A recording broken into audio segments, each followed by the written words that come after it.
And the first item of consideration is the minutes from the Budget Committee meeting from May 1. We have corrections.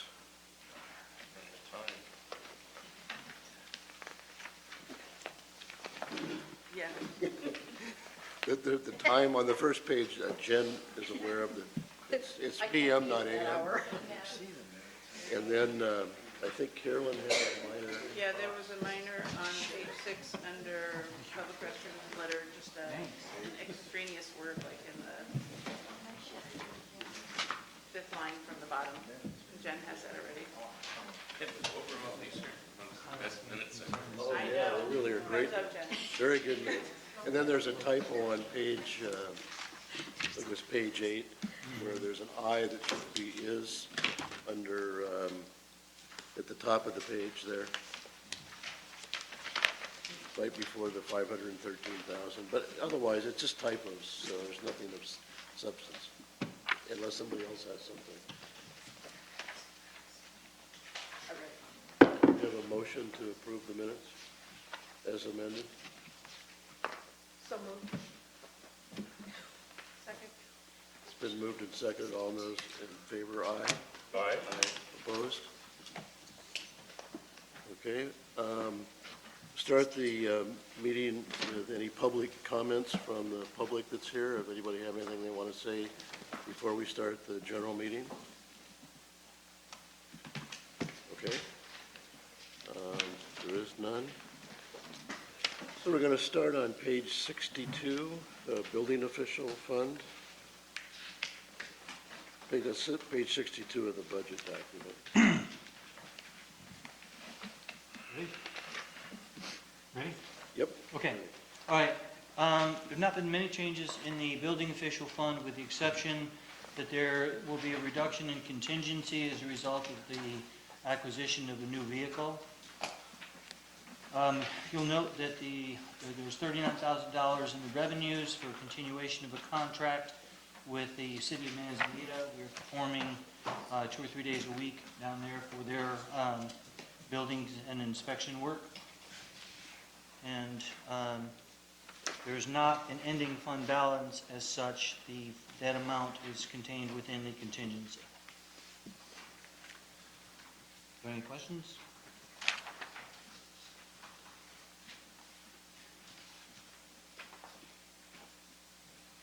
Old vehicle wore out. Yes.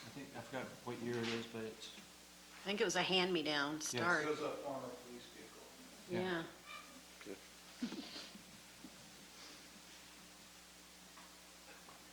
affordable housing?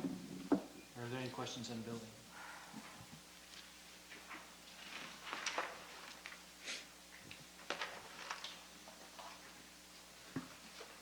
Go ahead. Okay, all right, good.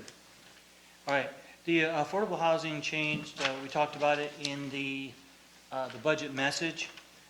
It's, for several years, it's carried the tiny homes project, which was required borrowing, including a budget for debt service. We've not been looking at tiny homes, so we can put that back in, but we're trying to get it to the reality of the affordable housing and how it relates to projects that developers are bringing in, first on the side from the revenue, and also, for example, with the CLARC project, there were certain incentives provided for them to provide affordable housing. And so the funding comes from 1% on permits, and that's the excise tax. It's different for separate collection for residential and commercial. I'm sorry, we're on page 63? Right. So this reflects a budget where it is more, the funds would come in from the commercial and residential projects. It would be available for incentives. It's not set up at this time for a particular housing project. But we'll continue to collect the excise Yes. tax. Yes, yes. The fund remains intact. The only thing that's changed is that project. It's like we're not focusing on that project anymore. We can go back to it. We can do another project. But it didn't make sense to keep putting that in this if it was ongoing reality. And why did we decide to not focus on that anymore? I thought there was just kept kicking it down the road. Didn't really find that the interest was still there, as far as the council. And also, wasn't it that you went to a League of Oregon Cities and the structures you were trying to do weren't fitting what was allowed anymore? Yeah, there's been some changes within what home is and stuff like that. I thought there was quite a bit of interest and I think, not only interest, but need I think, for such. yeah, I think the state housing and fire codes changed, and it would have cost us a lot more to put those tiny houses in Oh. than had been originally proposed. The I one think time that they was- were mobile, and they're no longer allowed to be mobile, so now they're permanent housing. You know, when we looked at it, you could actually build them off-site, trailer them in like a RV, put them in place. The changes were you could no longer consider them a mobile home. You could still truck them in, set them on a permanent foundation, rather than just skirting around it and moving the wheels. You also had to have sprinkler systems, and you could not allow the loft to be used for sleeping. All those things just kind of destroyed the tiny home as a viable alternative. But, But we're still put it on hold. interested in doing Still like to do affordable something. housing and stuff? Yeah, we haven't lost interest in affordable housing. Okay. But that project suddenly, Scared me. it threw so many roadblocks at us, couldn't do it. Didn't the county just release a study on affordable housing? Wasn't there something in that story and just within the last few Yep. days? Yeah. Brenda's really up on that. Does any of that, it sounds like the county is going to try to coordinate some of that. Does any of that? We've yet to meet with them. We're supposed to meet with them to get sort of I don't know, their recommendation to us is what it'll boil down to. There's some things with zoning and density that they've recommended in the housing study. So that may be a possibility down the road. Yes, if we were willing to adopt. Thank you. Okay. RV park, Lori, if you would take that? Oh, one more question on the affordable housing, and maybe I just missed it, but on the, shows construction excise tax budget of $40,000, that's considerably more than the previous budget or previous actual, and the construction excise tax was $13,000, which is considerably less. So I'm wondering, is that based on some knowledge of the change in construction projects that are in the pipeline? Are going to be any more residential and fewer commercial? I was just wondering why that. That was I think it's discussions with involved. Jeff. I think it's because our commercial projects aren't as much as our residential projects. We don't have as many commercial, we had a few, Fresh Foods, and we had a That was few, 2 years before. Pelican maybe, and I think that revenue stream is not as robust as the residential. Okay, so it's based on knowledge gains since the last adopted budget. Right.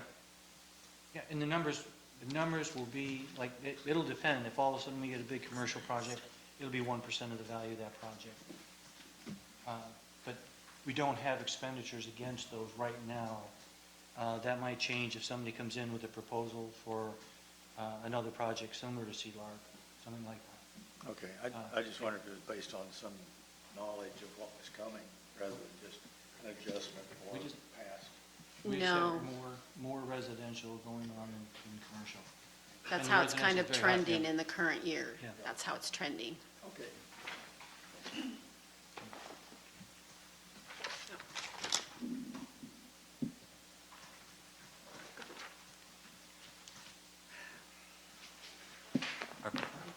You want to move on to the Yeah. RV park? Okay. Okay, prior to preparing this budget, Timo and I went and met with Escape Lodging, Sean and Becky, to discuss what we thought the forecast would be for the coming year. And they put their budget together, and we sat down and looked at it and discussed it. And based on those discussions and the reports that they gave us, we are budgeting $1,977,000 in RV park revenue for the upcoming year, 1920. So that's good. It's an increase, nice increase. The personnel services, that $1,000 of overtime there is related to maybe a potential call out from Public Works or something that they might have to respond to at the RV park. And then we get down to materials and services. You see a significant increase in the RV park overhead. Again, that stems from our discussions with Escape Lodging, trying to mitigate over expenditures in this fund and just to prepare for fluctuating fuel costs. The insurance is related to the gas station. We have to provide that every year. The management fee, I think, is holding pretty well. I think that is still a good budget number, $86,000. And this budget is able to provide a 20% contingency of $377,459. And what's left over was put into transfers to the general fund. I think I may have discussed that last week as I was discussing general fund revenues. So that will be going into the general fund next year. Why don't we put more into the general fund out of that? Why don't we put more into the general fund? You've already indicated you bumped up the overhead number, so we've probably got some extra money actually in there because you don't think you're going to go over that overhead number. Why wouldn't we pull more back into the general fund? Because I think we need a 20% contingency. So this would still allow us to maintain a 20% contingency even after putting in the $210,000 into the reserve. Yes. You know, what always looks funny here is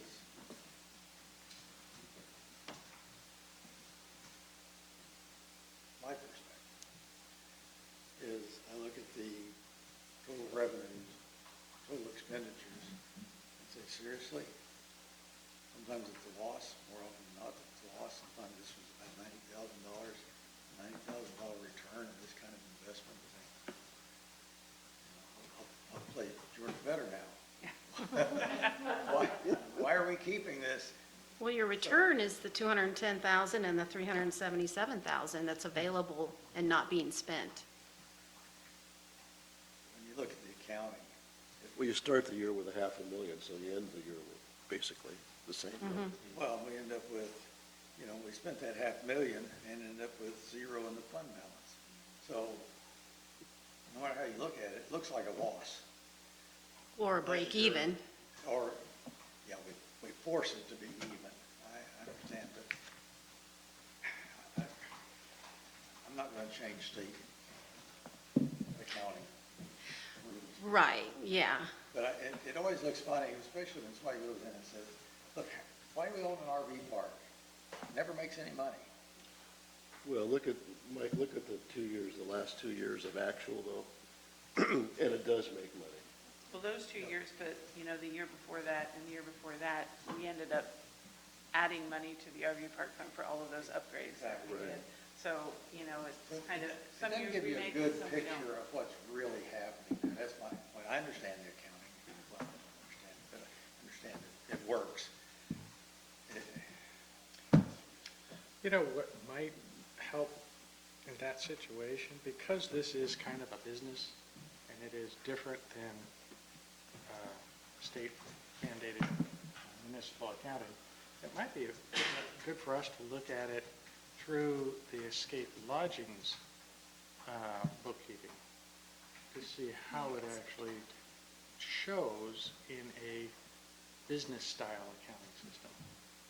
Not that we need that for this, just so that we're aware of what they're seeing as profits or losses. You know, 'cause I'm trying to to look at it and say, well, are we charging enough for the spaces? And it's really kind of hard to say, yes, we are. Or are we spending too much money on maintenance, management?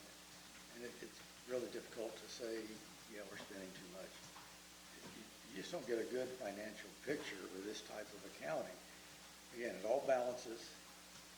Fund balances are there. It meets our state budgeting accounting laws, but it doesn't give you a good picture as an ongoing business, which it is. The rest of the city's not an ongoing business. It's a totally different animal than this RV park. Worked through it, I did okay, but it didn't, somebody just went on the site, looking at our books, I'll use George as an example, he said, geez, we're not making any money, we're losing money every year, why are we doing this? You know, I think the park makes money, but then when we have to add the 130,000 administrative services and the finance services of almost $40,000,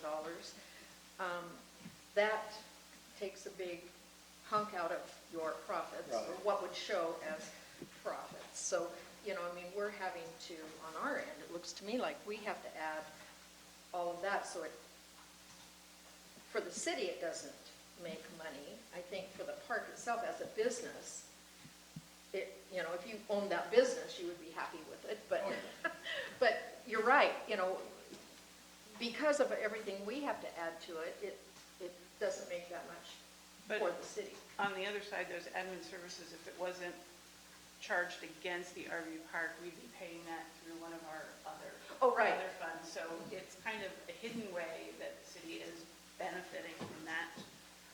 Although I don't think it's enough to maybe address what. Right, I was just kind of, But yeah. you know, showing the difference between if it was just a business, but because it's, you know, the city incorporates the business with the city's business.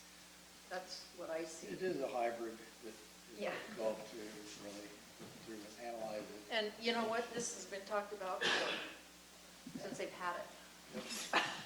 And I mean, Escape Lodging came and they gave a presentation to council, and, you know, when I looked at that, it covered, you know, all of the revenue streams from the RV park perspective and some of the expenses, but when you kind of looked at that presentation, there was probably another $300,000 or $350,000 of overhead that wasn't really captured in that presentation. And that's one of the big questions that I have is, what is that other overhead going towards? And I know, you know, some of it's the water, the wastewater, the Wi-Fi, you know, all of those things, but, you know, just looking at the presentation that Escape gave, I still have those questions, as well as they listed on there quite a few capital improvements that they were considering for the coming year, you know, the new picnic tables, the seal coating on, you know, after the, you know, there was a couple of them that they listed, and I don't know if that's included in this overhead, or if that's something that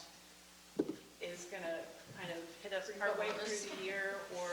We've got So zero what's and the plan for that? there's zero in capital outlay and 20,000 for maintenance. Yeah, the sealing of the roads out there, they're not going to do that. They And you- decided that we're not budgeting for it, and they're not going to do it. So the other ones, like the picnic table, you know, staining the pool building, the new HVAC system for the pool, is that all included in overhead? They are asking for approval to do those, and they are included in that overhead, because they are not capital outlay projects. They don't meet the threshold of capital. And is that part of the bumped up amount of overhead? Why we went from 1.35 to 1.6? I Mhm. mean, is it? Yes, that's in there.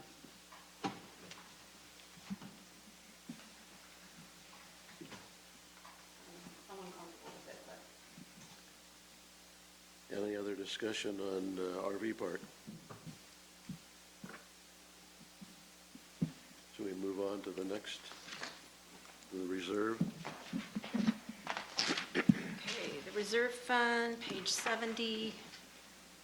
This is just a carryover from the prior year of $15,922, and that's going to be held in reserve. So No new money coming in, we're not aware of things that we need to be reserving for in the future? not for next year, no. Well, should we be considering doing some incremental transfers to the reserve fund? There is going to be a plan at some point in the future to do the seal coating or a project of that magnitude as opposed to having to. Yeah, instead of having to cover that all in the year that the project happens, which is what we had to do for all of the utility upgrades. I think that makes, yes, that makes a great deal of sense, to treat it that way. I don't know if it would be a, flat amount or what, but Lori and I can talk about that and see if we have a recommendation for next meeting. You're talking about increasing the amount of total requirements in the reserve fund? Just having a transfer in from the RV Park Operations Fund, I think is what you mean, Carolyn? Yes, to be building up some capital for a big project that would come down the line, like the seal coating. Rather than transferring to the general fund, you transfer some of that to the RV. I mean, I think that makes sense. I mean, otherwise, a couple years down the line, we're going to be supplementing the RV Park Fund from the general fund. I like that idea of it going into the reserves.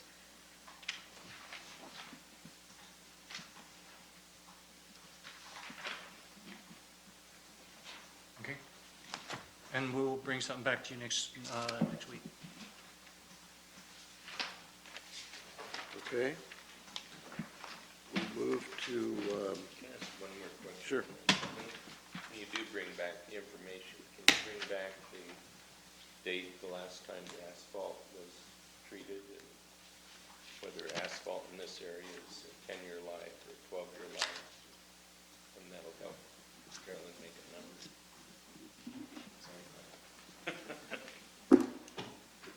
any more questions on the RV Park Reserve? No? What the Escape Lodging was thinking that it would cost. They must have had some idea if they hadn't already investigated, or was it just something they wanted to do? Well, I think it was when the utility upgrade project was in work, the last step of it was to fix all the paving because all the paving was cut to put in utility Yes. lines. So I think it was always there as a step in that project, but Oh, the money was not there. At least that was my impression. So you're at the end of this cycle then? well, In they the last- cut it all up. In the last conversation we had with them, they looked at two options. One was to grind and then reconfigure the asphalt. The other was to do a good patch on the areas that were disturbed by the utility construction, and then do some sort of a seal over the top of that. And they were leaning towards the second one rather than the first.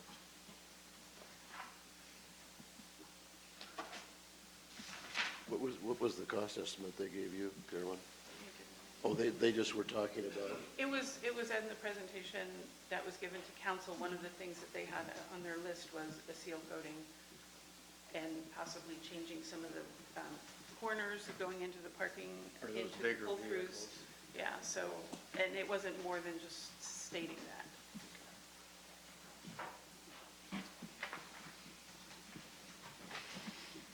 okay, we're done with the RV Park Reserve. We'll move on to the recycling fund, Sharon? on page 73. So we had an increase in cost of recycling expenses, as we have seen in almost every year in the past. We had a slight increase in telephone expense, and this was due to just reallocation of where the phones are being charged. They went from, as Jason mentioned with the PD, all of us stopped using personal phones and got city cell phones. And so that was what caused the impact there. The largest increase was in the contingency. The fiscal year 18-19 only had a 1.51% contingency. which was a little over $3,000. And next year, we're looking at a 10% contingency. Why did the yard waste program go up 20%? Significantly. And we've seen a big increase in our drop-off volume at our site. A lot of it had to do with last year's change at Manzanita, with that facility closing for a short period of time until it was taken over and reestablished it with a quite slightly different type of a process. And so we saw a significant increase as a result of that. But even prior to that change, we had people coming from as far away as Wheeler to drop things off here because there's no fee. And some of the other coastal drop-off locations have begun to charge for certain types of recycled debris. And so they knew that they could come here. Just recently, as a new customer, when I moved into my home, I called Recology and ordered my cans, and just by happenstance, a representative had misquoted some information specific to Cannon Beach. Then when I got the new customer mailer, I realized that on the mailer, it was conveying that they could drop off at Cannon Beach. It didn't stipulate that it was for residents, Cannon Beach residents only. And so the light came on, it solidified what I had been suspicious, that people are coming from different areas because it's free. And so I called Recology because we worked fantastic last year and came to some agreements on many things that they stepped up to the plate for. One being the latch lid trash cans. Supposed to be free for our residents to change out to the latch lids so the cans don't fall over and trash all over the place. So I called Carl, and he immediately did a retraining with the employees. They changed their website to say Cannon Beach is a Cannon Beach resident drop-off location only, just like Gearhart is. And they also did a reprint of all their new customer letters that go out in the mail that says Cannon Beach residents only. So now we'll track this and see if we see some kind of decrease. But they will come before you next month, and they'll do their presentation on the rate increase. So we see the rise of cost just to operate the facility. We've tried to partner with them to find ways to get those costs down or at least control them.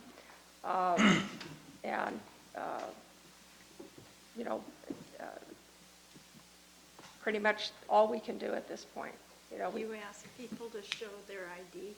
We did. I talked to the guys. They kind of gave me some past history when Cannon Beach had somewhat of a token process where there were tokens given out to the residents, and they had to show that when they went to the drop-off site.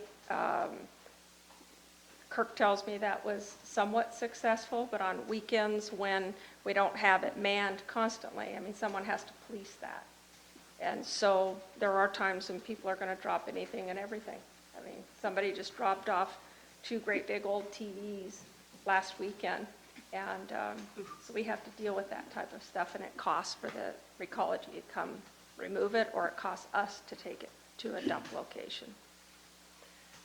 So it's just an ongoing challenge to manage the costs. I think we've made some good changes with Recology this year to be able to do that, and it has definitely taxed Andrew as our focal point there. We're going to have a seasonal part-time employee that we've advertised for to help manage that peak time, and we were able to do that by Recology giving us 1% back on their rate increase to be able to staff that person. So they have definitely stepped up and been extremely good partners with us to help manage that. Karen, do you know when we're going to get the latches for those garbage cans? Good question. So I asked Carl when they were going to start the campaign, and today, if anybody calls and asks to have their can changed out, they'll come change it out at no cost. But they're to begin a campaign after the summer to be able to come out and proactively change those cans out. My neighbor's can, he's a second homeowner, it fell over this past week and trash was everywhere. But they came right away and dealt with it. And so just, and I let my neighbor know, call and ask for the latch lid, and there's no charge for it. So, they did go back in the database. When I called Carl and I said I was charged for my latch can, and that shouldn't be based on our agreement, they went back in their database and looked from December when we made this agreement until today's date, and they refunded $600 and some odd to all of our Cannon Beach residents that had requested the latch lids, and refunded them that $15 charge. So it's just a training, education on their part, and letting our residents know that they can get those cans. So I think that when they come and talk to us about the rate increase, that'll be touched on. Karen, is that for the garbage and the recycle? It does. I have a latch on both of mine. Cool. And you too can have a latch lid. We were able to make some much-needed repairs to the recycle facility as a whole. Just because it's a trash drop-off, it doesn't need to look bad. So we had a roof that was in disrepair, and we were able to put a new roof on it and reskin the outside of it, and it looks fantastic. Much, much better.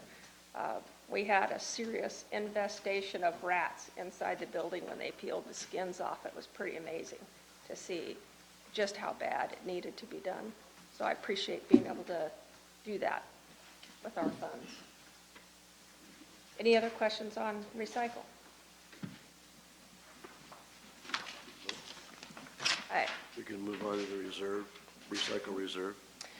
We have no allocated projects at this time for recycling reserve, but we have just over $9,800 in that fund. So does that reflect the actual cost of the recycle building? No, that is for this future year. No, I mean, is that what is left over from the Yes. unallocated project? Yes. Mhm. So what did we do that, we had 76,000, and we started last year with 76,000, and what did we spend that on?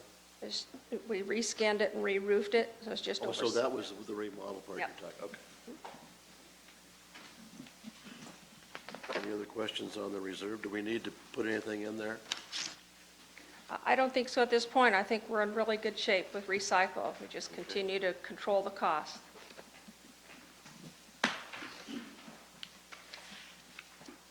Any other questions on the reserve?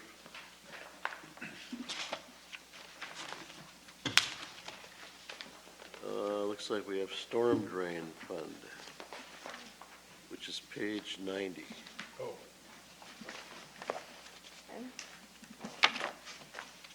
And I'd ask the chair that we go through all the information with the exception of water and sewer operations, so, and to cover those on the 15th. So that's why we're skipping around a little bit. Page 90. I'm just following the agenda. Storm drain, page 18. So page 90. Okay, so for storm drain fund, there's no transfer in from the general fund this year. Last year, the general fund transferred $96,673 to cover expenses. We're requesting this year to increase the storm rate from $5.16 to a $9.22 cost per equivalent dwelling unit.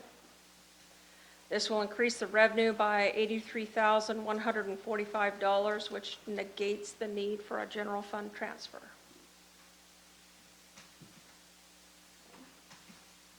And Karen, if I can follow up on that. Sure. That's a question before the budget committee.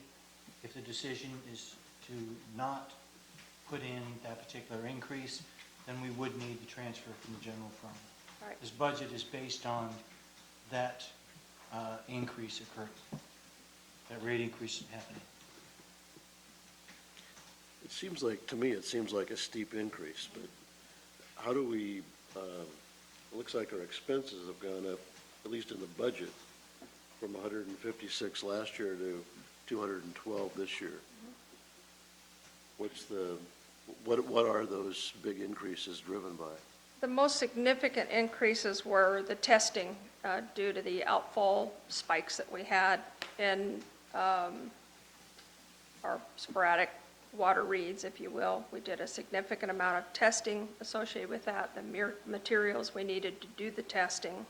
We also had our king tides and our high surf and our storm damage last year that our excavation costs went up significantly. But those were all in this current fiscal year, correct? Yes. So are you anticipating, is that where the 40,000 and the 65,000 came under this year's budget?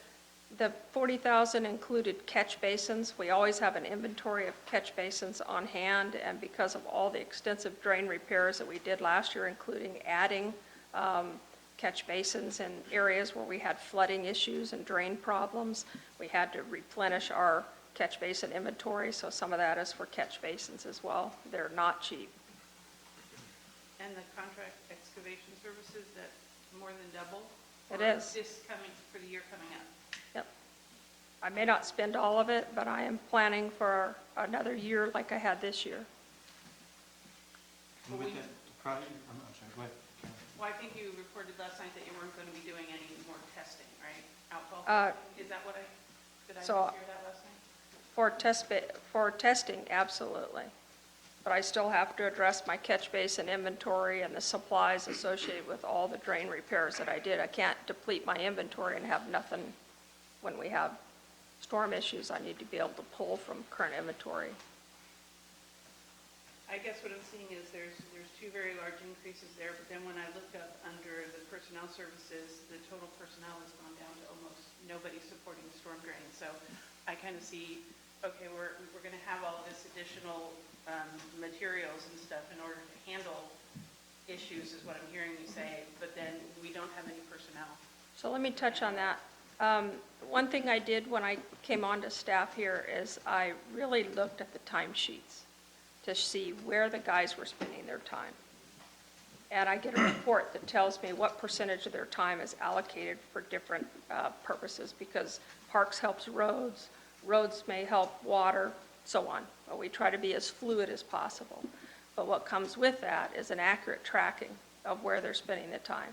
So that if I need to make staffing changes and move a guy from water to roads or vice versa, I need to be able to back that up with the fact that the time and the person and the body is needed in another department. So I went through the timesheets and watched closely. Some of the things that I discovered is the guys, they did their time, no problem about it, but they didn't always track maybe 2 hours that they spent in storm when they were a roads guy. You know, it was a little bit sloppy. And so I wanted that to be really tight so that I really could see where my resources need to be allocated. And so we did some cleaning up of that, including my staff meeting. When they're in an hour or 2 hour staff meeting, or they support our parks team, or they support our public works team, they shouldn't be just charging to roads and water. That's an administrative meeting that their time should be allocated to that, so that I know how much time they're out on the street and how much time they're somewhere else doing things. It's a matter of some housekeeping associated with timekeeping. So it's not, I'm not indicating here that we don't need the help in storm. I'm looking at how we used our time in the past years and how I'm looking for it in the future time. And it's an estimate only. I can't predict what our storm weather is going to be or when I'm going to have to shift people. But based on the amount of drain repairs and things that we did this year, I would expect next year to be more of a routine maintenance and then reaction to any kind of a storm that we had, and the time charged accordingly. Karen, I kind of understand the inventory buildup for the catch basins. You've used a lot of them. But should there be less testing and looking at your actuals, you think there's not as much man-hours put to the storm drain fund? But then I look at the contract excavation line, which is more than doubled. And I'm wondering if we've done most of the work this year with building inventory, we're showing fewer hours. Why do we have some doubling of the excavation services. So that's not just maintenance and the repairs that we did, but that's outfall maintenance. So every time we have king tides or high tides, high surf, or a storm, that's debris and things that wash up to our outfalls that I have to have excavation help clearing that. It also includes our ramp down at Talavana, which is constantly full of sand because of the design, and I constantly have to have excavators down there clearing that off because of storms that have pushed things up into that ramp. It is an ongoing battle that I can't control. I hope that I don't have to do the testing. DEQ will be here to do a presentation to council in June, I believe it is, and you guys may change your position on that, I don't know. So I'm going to plan for that, and if I don't have to do it, then I give that money back. Okay, I noted a few years ago, the actuals were about that same amount. The last full year actuals are half of that. The budgeted amount was half of that. It sounds like you're saying that those were under budgeted based on actual expenses. They were.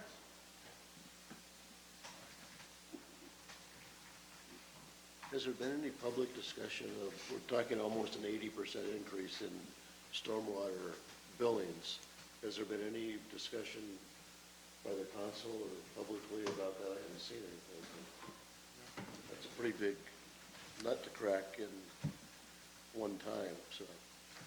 I'll give you just a real quick rundown of where we did some major drain repairs and improvements. Out here on Gower, 5th Street, Ocean or Brillier, Oak, we did an extensive repair there. Laurel, Larch, 7th, Ash, and Coos. Those were some of my major drain repairs. Perforated collapse pipes, adding catch basins, just addressing drain problems as a whole. You're just dealing with what Mother Nature gives you, right? Exactly. And some of it was, maintenance repairs that we put off because they were expensive. And at some point or another, you have to bite the bullet and go forward. We had some homes up on Oak that were flooding, that we had to literally sandbag 2 homes to keep water out of the garage and out of the inside of these people's homes. And you did that within this year's fiscal budget plus the contingency that you got transferred? I asked you guys for the contingency for that very reason. Yep.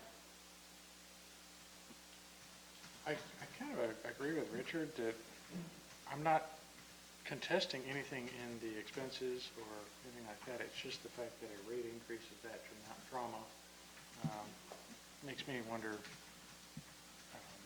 how that's going to go over. And I would say somehow split the difference and do the remainder from the general fund. And then we can do that again next year and then do that again the following year and build it up so that it all comes from the rates eventually. But right now, let's not do that big of a jump. And I think that's what was done before. It was like a few years ago, they wanted to do a big one, and they wasn't going to fly. And we still heard complaints about it, and when it was even cut back to be increased like three years in a row to get up to that. And then now, if we could, I think, but this to almost double it will, I think, send people right into orbit. Yeah, and again, I have no problem with that plan at all. But the not doing the increase doesn't mean we won't do the work. And so now we're doing work that has a separate fund that will pay for it out of the general fund, which changes the numbers that we've got from our fund balances and those kind of things. And I know you all understand that. I just want to say that we will make whatever changes you want. This was in here to show this is the amount it would take to go ahead and get us to zero from the general fund. You can take as many steps as you'd like. Yes, this would be ideal. Yes, but, but now, and we also have the number that the general fund will be changed. Well, we don't have, depends on how much, or if anything, that you decide on saying we'll do this much of a rate change. And then the balance would, again, now come out of the general fund and change some other numbers.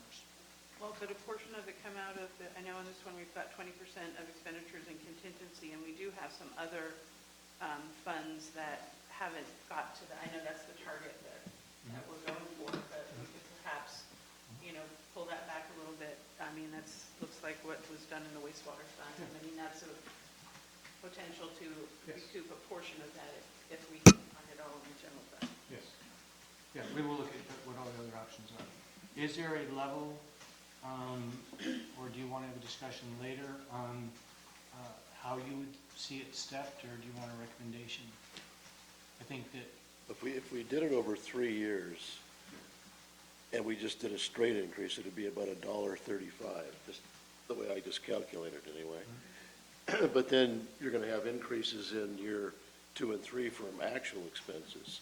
So you'd wanna maybe go like $1.50 a year over the next 3 years would get you up to the point where it would be higher than 922, but it would also cover increased costs. Maybe something like that. I mean, that's just kind of quick calculation. There's also a perception problem. You raise it every year, year after year. They just raised it last year, they're raising it again this year, they're raising it next year. Or if you did it in 1 or 2 bites, it's done. and also, But I think if you guess communicate that it's coming, and it's coming because of, we've got storm events that are considering, costing the city a considerable amount of money. And it takes other city funds. I guess I'd feel more comfortable making it a 2-year step, but Well, maybe a bigger chunk this year might be, I'm gonna call it more palatable, because I don't see in here an increase for water or wastewater this year. So this would be the one that's going up, and the other two are staying where they are. So, I mean, that might be an argument for a We little haven't bit got to bigger those steps. yet, though. Well, I didn't see anything in here in terms of an increase. That was my assumption on that. Maybe I'm assuming wrong. that's why we want to wait and talk about it next week. Hold that thought.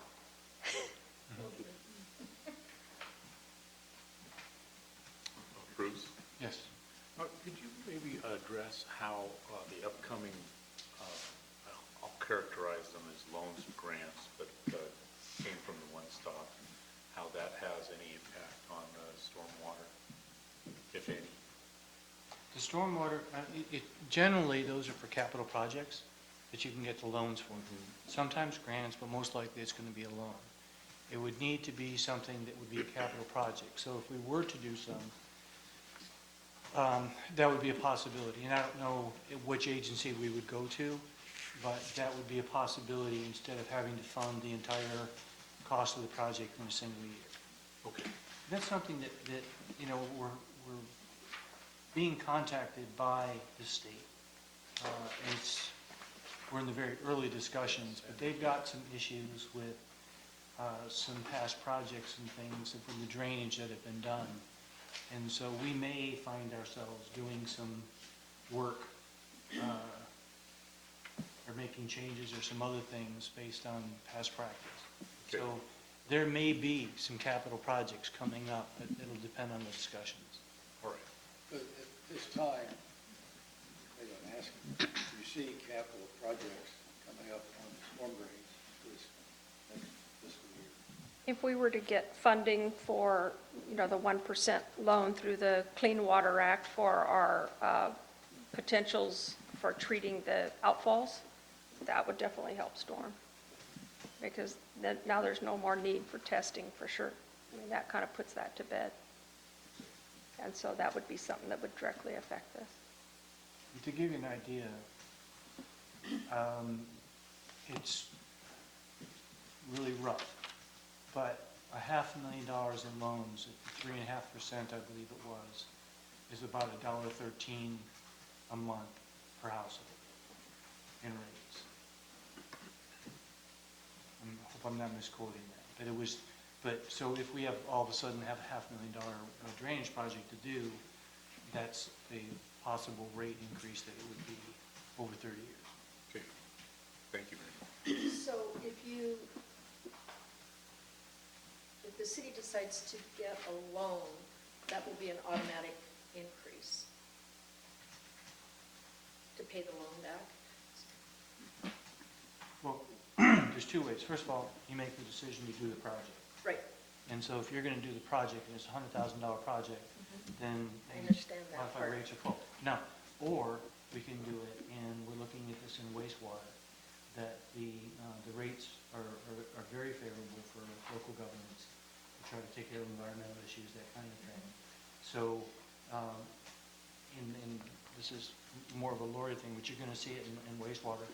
You're gonna see a huge project number going in, but we're not like $1 million, but we're not gonna raise $1 million this year. What there is, because there will be a transfer from someplace else. But for every million, it's about $50,000 in debt service. So there would be a debt service line item on here. Okay, so my question was, however you get that, but if we get a loan, if we have to pay, we don't save the money, we don't, do it ourselves, then the debt service will then be paid by rate increase.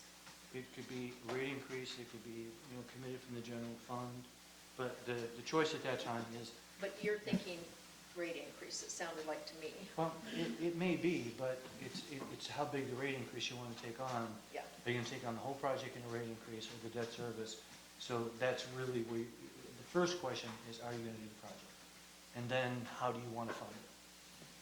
But, so I'm in stormwater. just curious on the payback, Right, in stormwater, because I know we need to do the projects and Right. stuff. But in stormwater, I've not given any thought whatsoever as to whether or not we would increase rates to get there or not. But in water and utility funds, yes, we would consider it to be part of it, Because that's yes. a way to pay it back. But we're very early in this process, and so we've not looked at things outside of utilities as far as, the opportunities that we might have to try to come up with something. Will you get back to us then at the next meeting with a recommendation on what this number should be? If we're kind of in agreement that it should be all in a 1 year, happen in 1 year on the stormwater? Well, in 1 year, I think we've got the number, but if you're talking about 2 years or 3 years, however, I mean, you're going to recommendation on 3. Well, I just kind of threw that out. I don't know if that's, we need to come to some consensus as a budget committee, how we want to do it. And I think that it's good we're having this conversation, we're talking about stormwater. But the infrastructure is at an age that we're going to need to do some things. And so this is not a one-off discussion on stormwater. We're talking about, $20 million worth or $27 million worth of projects and utilities need to be done over time, plus whatever other projects might be coming down the road. So I think that in a larger sense, we are talking about whether we want to do things at all. If we want to do it as on pay-as-you-go, or if we want to do it on loans. So this discussion we're having here, we're going to have in at least 2 other cases while we're doing this budget, but there are other opportunities too. For example, there's discussion, get everybody all excited and mad at me now, but there's discussion of projects like acquiring some land for the watershed.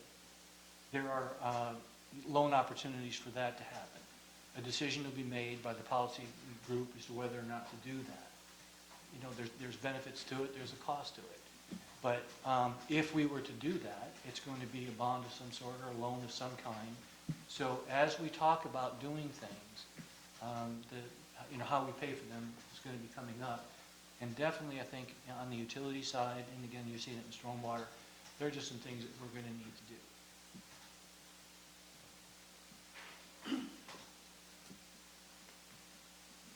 So maybe it might be prudent to come back to the stormwater discussion after we have the wastewater and the water discussion next Wednesday.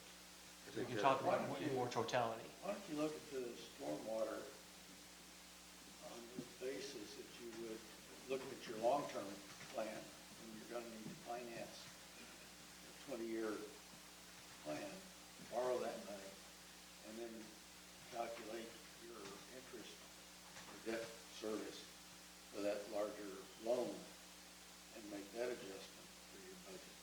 So maybe it's not $4 or $5. Maybe you look at this thing spread over the next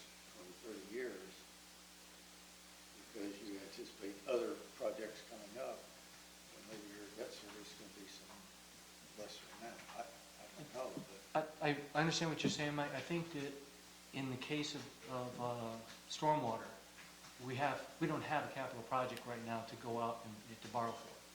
So we do in water and wastewater. But again, we've got these surprise discussions with the state, so something may be coming up, and then we'll have that discussion.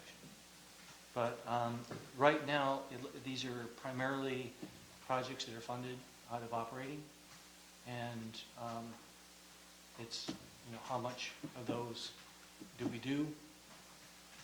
And I know that this I guess, is a policy discussion, future policy discussion. Carolyn and I have been talking about this some, is we seem to be able to increase our capacity on things. We're getting a lot of things done, but there are costs associated with those. And so it's the balance of having the access to an excavator for some of the things that we're doing, to replace catch basins, that kind of thing, or we can not do those and kind of just do repairs or, live with some additional flooding in some areas than what we have.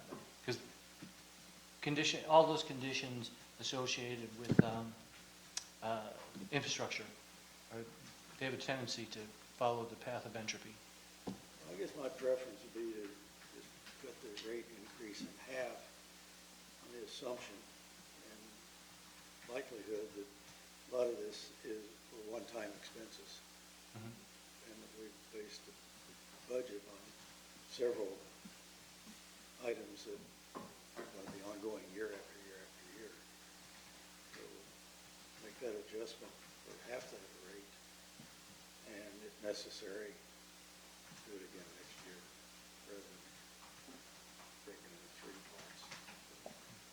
Mike, let me ask you a question. With what you just talked about, is that, I think it would generate like $80,000. I forgot what the number was. Are we talking about doing a rate increase that would generate half of that, so $40,000 for sake of discussion? And then do the transfer from the general fund to make up the difference, or reduce the budget by the difference? I guess what I'm saying, that you'd reduce that by, what, $40,000. You've got an increase right now of about $35,000 in excavation services, which is more than it was the last 2 years. So maybe those one-time issues, although 3 years ago you spent that much money. And do you need all $40,000 spent on inventory this year? Could you not buy half of it now and half of it next year? And that's the discussion about how fast we want to go, Yeah. because we can operate at this level and get more things done, but do we want to do less things but to reduce the cost? I guess it gets down to how severe the $4 increase. Or the fact that there's been a significant increase in here in terms of the expected expenses on the excavation services. The likelihood of needing contingency hopefully is smaller than it was this year. So, a portion of that, half of the 83,000 could come from taking contingency from 20 to 10%, and you get like 22,000 there. Yeah. Carolyn's absolutely correct. And if you were to give us a number to meet, maybe it's 40,000, I don't know how else to do it other than say just a half. We can work to meet that. We would also want to look and say, well, what would happen if we had a bigger year and we used more of that contingency, so that money's not going to be able to carry to next year, so we would be short that much. But we can do that analysis, and you're correct. There's ways that we can do it. But I think that there is the issue of, I think that, in my perception, we're getting a lot of things, not taken off the list, and there's a lot of things to be done, and I want to make sure that we can either continue to do that, or if we cut back, that we understand that there are things that could have been fixed that aren't going to get fixed. There's always going to be things that should have been fixed that couldn't. No, It's the nature, I understand, but, Mother Nature. right, but like what Karen, or I'm sorry, Karen's talking about is Yes, I understand. your neighborhood's flooding, all of a sudden it becomes enough of an issue that that's probably worth one that you would think to take care of. Same thing when we were, sandbagging houses. Yep, that's not good. Right. With the storm drain, the disadvantage that we're at here with, that we don't have with water and wastewater is over there we have a master plan for things that we know are deficiencies or issues with the system that kind of need to be addressed. And we don't really have that with storm. Correct. And I think that's probably something that we should think about in terms of what are the long-term needs of storm in terms of capital projects, and whether that is, doing a master plan for it or whatever whatever the response is. I think we need to look at that for storm drain to kind of get an idea of what does the future hold for us in this enterprise fund. If I could just mention one thing to you, in that category, we keep talking about excavation. That also includes all my Vector truck support goes into that category, and all of our ditch maintenance goes into that category as well. So it's bigger than just, the McEwens and the Thorsons of the world doing excavation. It's a broader maintenance of that. The other thing I want to touch on too is one of our master plan projects that I'm very passionate about is the redesign of our Talabana ramp. And if I were to get a loan or some sort of funding, grant money, any source that I could get it to change that, that would single-handedly reduce this excavation by miles, because that is the biggest portion of that constant excavation support that I'm calling for, is to keep that ramp cleared off and that particular outfall clear of debris, just simply because of the poor design of it.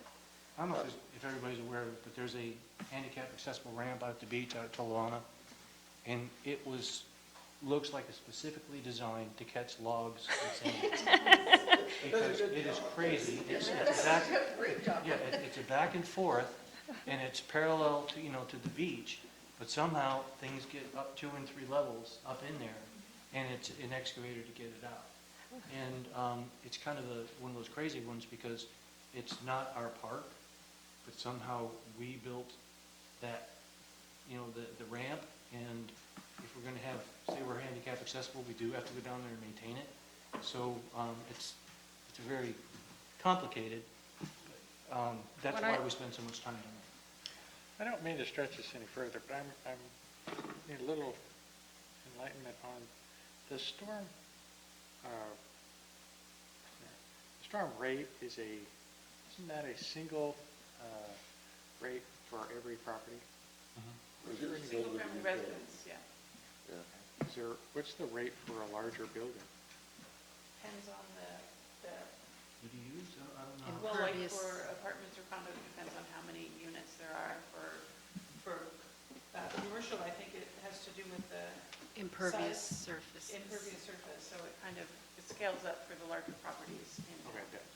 I'm just curious about that. Thank you. That's all I need. So do we want to, as a committee, do we want to come back and discuss that after we do water and sewer? Got it. Okay. And do you want us to bring, we can bring back an option, say for a 2-year and 3-year ramp up or ramp down, whatever you want to call it. And then, as Carolyn was saying, looking at other sources, but looking at the availability of those over time. So 2 or 3? Okay. Okay. One real quick question, and you probably answered it, and I didn't, but the 40,000 for maintenance and supplies, and you have 0 in the previous years, so where was that in the previous years? Good question, and thanks for noticing that. The line above it, the 62425, operating and equipment and tools, that used to hold everything in that category, and we split it out so that we could track it specifically to those items. Okay, so it was up in the, Yeah. okay, so you're going from 17 to 40 this year, well, no, 47. Yeah, you'll notice the line above, we've dropped it down from 17 the previous year to 7,500. So we've dropped that and tracking our materials and supplies outside of that category. It's just another budget housekeeping, if you will, just kind of like we did with timesheets, just to bit more Right, tightly it's monitor still adding things. quite a bit to the budget, because It has. totals 47.5, where it was 17, so And what you had said is you're trying to replenish your inventory, if you will, that got used this year. and all of We literally depleted our inventory trying to address what we dealt with in this year's weather. I have a question about this year's, the prior year's contingency. There's been discussion that you came to council to, did you take all of it, or what was the portion of it you took? All of it, right? As far as contingency, Yeah, from the current year we're in right now, did you use all of it? for actual now. I'm not sure I understood the question. Well, you came to council because you're over budget. Right. How much of the contingency did you take? I asked for 42,000 of the 46 that was available. Okay, that was my Yeah. question. Thank you. And it's based on actuals to date, so unless we had some kind of a freak storm, that's pretty much all I need. We're done. So given that is the unrestricted fund balance that you're starting with at the beginning of this year, did that take into account that all that contingency was going to be used? That's question for Lauren, I think. Yes, It did. It did yes. take that into account? We forecasted that when I'm we, sorry, say that again? we projected out, with that included, to Using- calculate the ending fund balance. Okay. So your beginning number's okay? Should be okay? Okay. All right.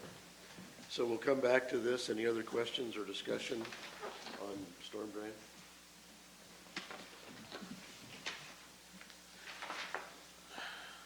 As far as storm drain reserve, we have a balance of 2184 for unallocated project amount, no specific planned project at this date. Any other discussion about the reserve? It's low. And this is one that requires a major influx from the general fund. It's $560,000.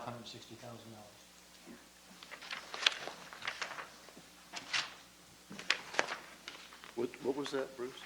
If you look on the transfer on page 95, He's on to road. No, I think we're on page I'm sorry, That's road. 92. I'm sorry. I was on the road funds. But if there's no more discussion about the storm drain reserve, we'll move to the one you were just talking about. Okay, and then I'll stop talking about what Karen talked about. We'll move to, any more discussion about the storm drain reserve? Okay, we'll move to the road fund, page 95. The boss is correct, it will require a transfer from the general fund of 559,471. We're requesting funds to replace the lights on Gower Street.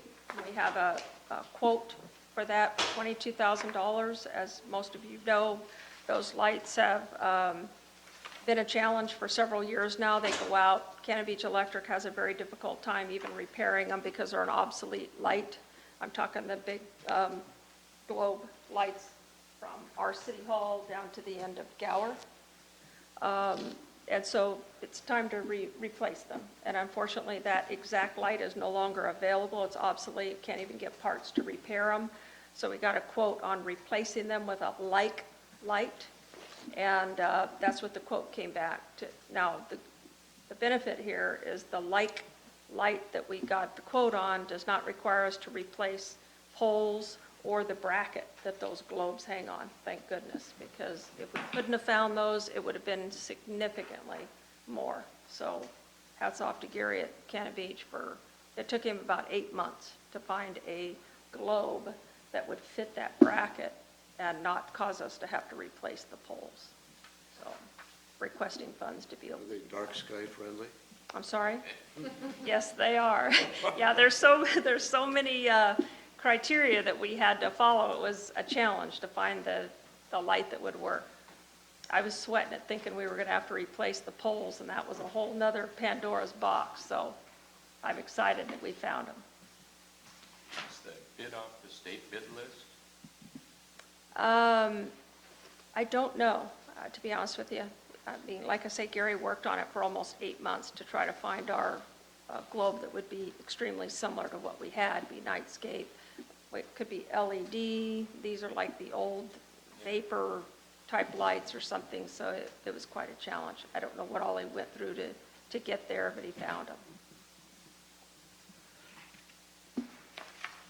There's a slight increase in the paving budget. We'll actually do less streets this year, but there are more significant repairs. Over by the RV park, we have some cul-de-sac streets there that are in bad disrepair. The other part of that increase is all the patches and paving associated with our leak detection repairs that we did and all of our valve projects that we did this year that will have to be addressed. What do we cover under ADA compliance? What's that? There's $10,000 in here for that. Oh, okay. So every 2 years, we have a person come out and they do an audit as a result of a city lawsuit that occurred many years back, and they audit us, and anything that they find So that that's we like a have to address. certification type It's thing. always a fund in there that if we're mandated to do something, that was a result of why our ramp went in at Tolovana. And so that funding is specifically for that, And that's every year? every 2 years. So did we, because I see it's in the budget for this fiscal year as well as the one that we're reviewing right now. It's a line item in there every year. Okay, We didn't So- spend anything in 17 or 18, so, Yeah, we weren't mandated to do anything. okay. Karen, are you aware of anything that we're likely to be cited on where we have?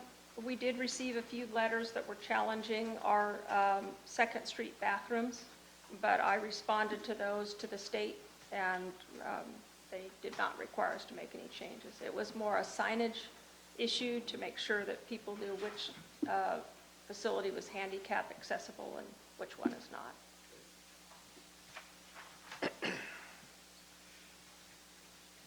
Okay. Our contingency is 20% on this coming year's budget. What are the engineering? Engineering's gone up this year from last year's budget. What's the, The council just approved an engineer of record RFQ that I put out that I'm preparing to award. And with their approval, we'll have an engineer on staff, and we're going to use this person to do strategic planning of our master plan projects. So each of my departments has an allocation of those engineering costs. You said on staff, it's going to be a consultant, correct? It is. Yeah. And I noticed your facility maintenance went down from zero. Yes, it did. So does that mean that those costs were kind of put into some of the other categories, or there's no facility to maintain? It's both. It's a true reduction and, yeah. Well, but Questions on roads?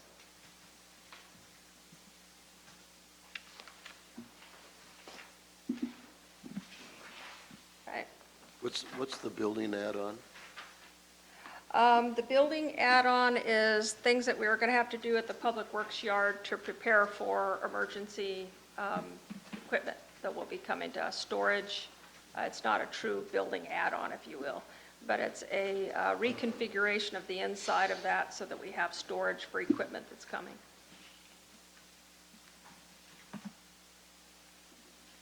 Any other questions on the roads fund? Road reserve, page 97. Our unallocated project amount for this fund is $8,592. We have no planned projects at this time. There's a note here in the roads reserve fund on page 97. There's no budget because there aren't any funds available for the road reserve. Okay, So that's just, So we, it's a nothing. okay. So now you can. So that was a nothing Now you can statement. go, the bridge. now you can go to bridge.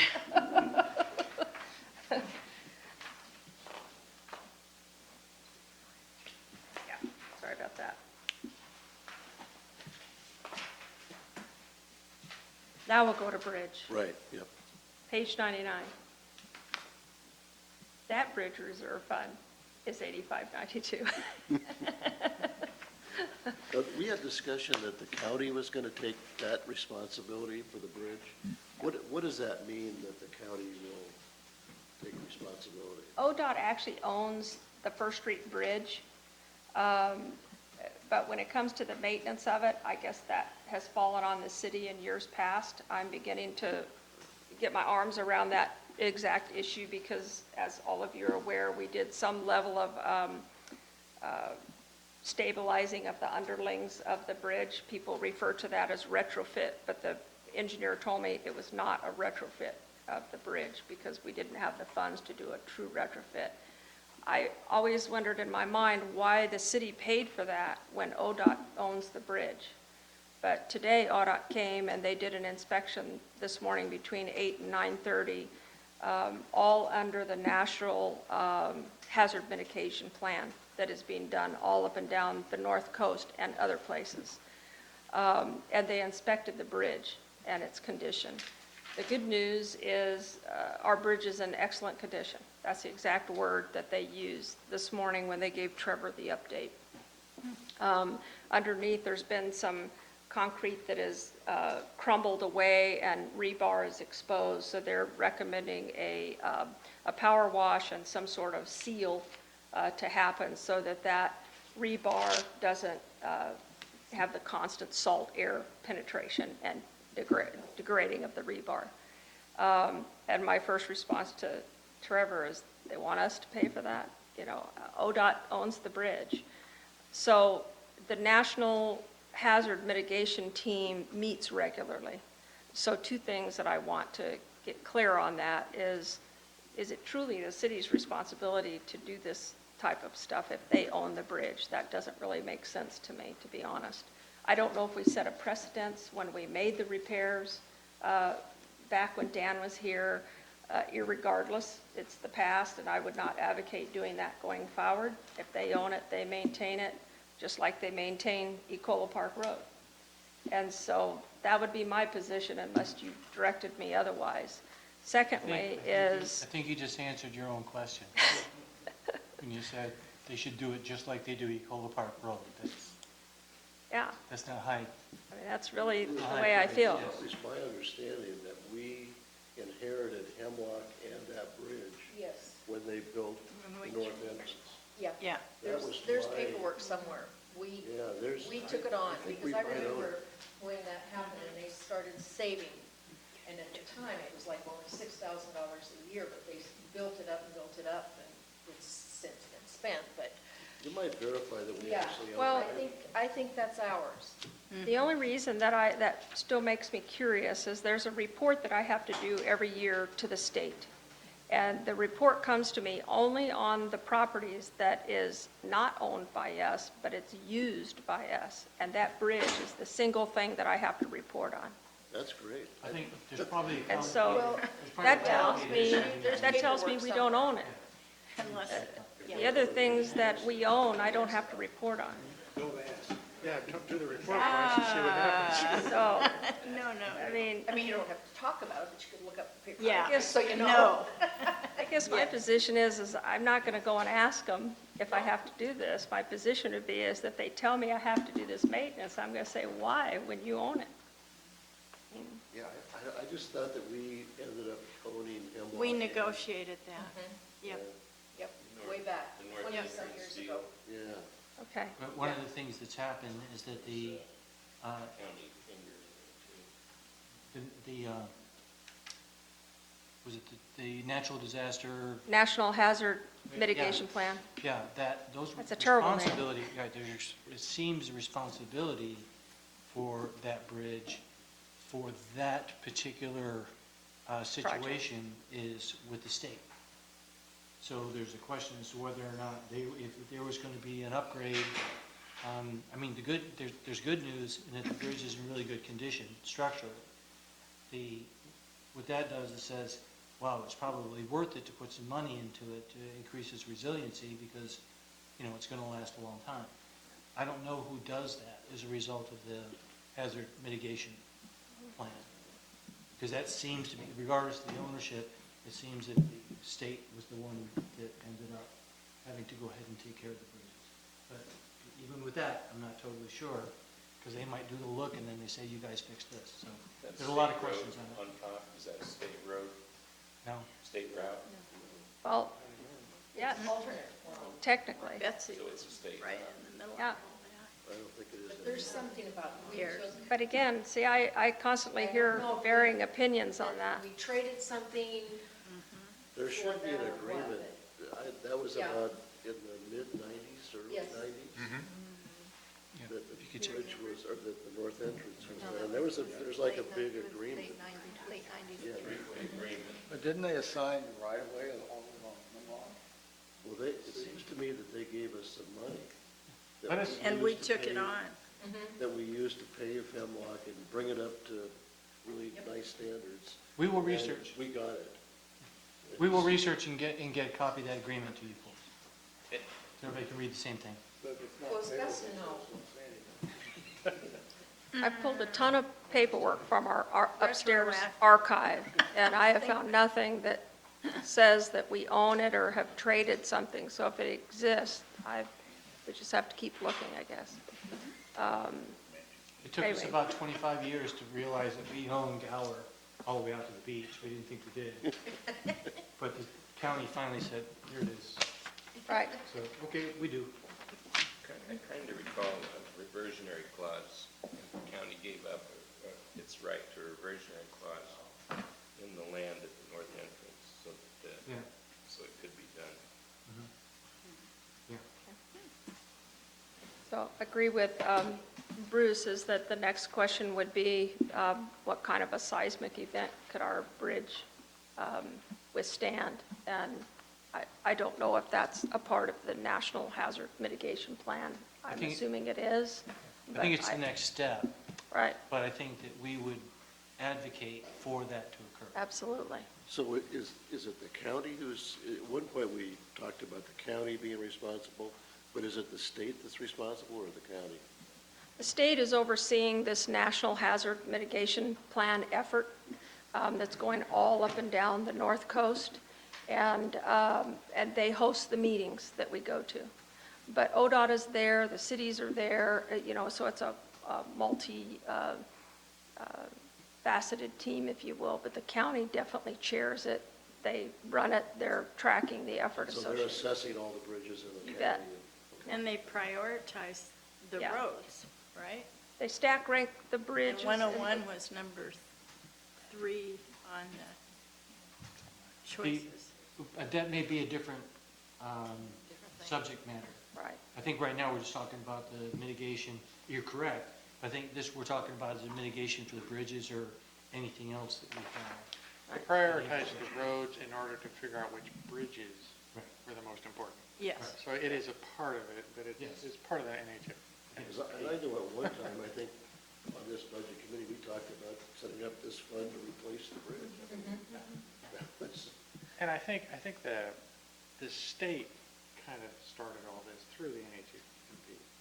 Because what they were doing is all this stuff, and now it's trickling back down to us somehow, because they see a bridge. So I think we just need to do some This research. entire effort is all around kind of emergency preparedness, and there's funding that is coming with these efforts. So the steps that we're going through is to assess the critical paths, if you will, of getting from one place to another if we had an event. And that would be the one reason I could see that if we found out what the true ownership and management is, because ODOT will have 150,000 bridges to maintain, we'll only have one. Right. And so we might actually be able to get a better chance at getting funding from NHMP, the mitigation plan from the state, than they would for our bridge. I don't know, might just be a trick to see if, it would be good to find out some more details. They're supposed to force rank these bridges after all the assessments are done, from the worst to the ones that are in the best condition. So I have my suspicions that the funding will probably flow that way too. Right. And, the good news is we have one bridge. Astoria has a lot more. Yeah. And, I have a question, maybe, oh, go ahead. I'm sorry, just in the research, there might be some people still around in town that were on, some committees or boards or councils at that time that would help remember, just so you get to it. Yeah, this may be for Trevor. I'm just wondering, after the inspection, did they say anything at all about the so-called retrofit that we did, the condition?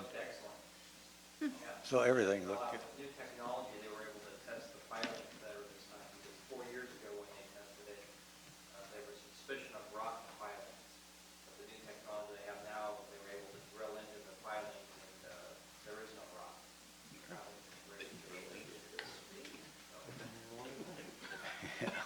they're supposed Trevor? to issue us a report in 2 weeks that gives us the entire Okay. review of what they did today. Did they inspect the 101 bridge? Do you know? I'm not sure about that, I didn't ask them that. Because I saw them, they were all inspecting all the seaside bridges after Correct. us. And so I was just curious if they did that one. If they did, we should get a report on that one, too. I'm not sure, I didn't ask them that. I was more concerned about the bridge they were looking at. Any more discussion about the bridge reserve? It doesn't look like we need to do anything with it as far as the budget goes. Just leave it the way it is, right?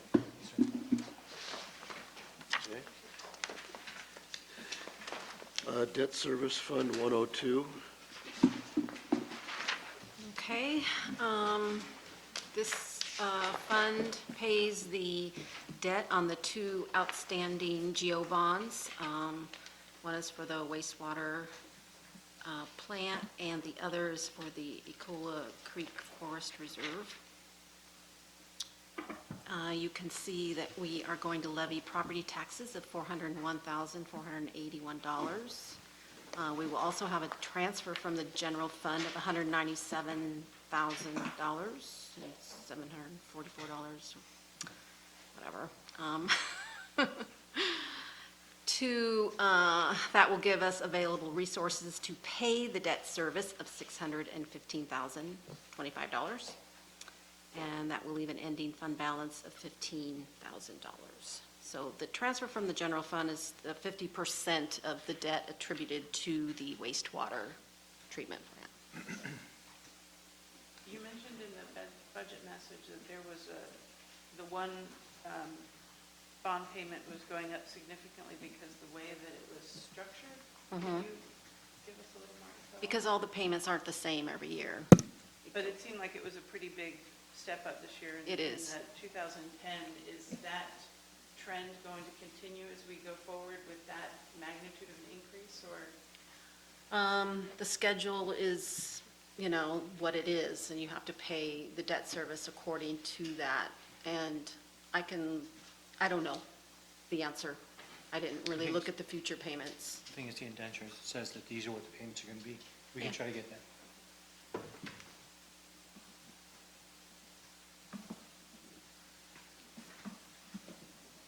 You're just complying with the terms of the loan at this point. That's correct. For the budget, right? So, any other discussion? Okay. Move to administrative services, or should we break? You want to break for, Is it back there? Yeah. It's Yeah, why don't we ready. do that? we'll take a break and reconvene at 7:30. It's about 3 or 4 minutes after 7. That sound reasonable with everybody? Reconvene at 7:30? Yeah. I asked Bruce to do some research as far as what. I think we're ready to reconvene, and Lori has it, Sandy does that all the time. in the interim, has given us a debt repayment schedule for the 2 bonds that are outstanding. The only question I would have is the one that goes to 4.5% interest, is that a callable bond, or is it non-callable? I do not know. Because, the only question I would have is, I think rates are substantially less than this today. And I don't know if it'd be worthwhile to go through the expense of refinancing or not, but anyway, that would be, Well, maybe if Those we go things through- are, Possibly if we go through one of the agencies, if it's possible to refinance through them, maybe we should look at that. I mean, I don't know if it's callable. You couldn't refinance it unless it's callable, but if it's Yeah, callable, I'm not, okay. I don't know the answer to that. All right, so we'll move on to the, or any other questions about the bond repayment schedules? that we have? We'll move on to Administrative Services Fund.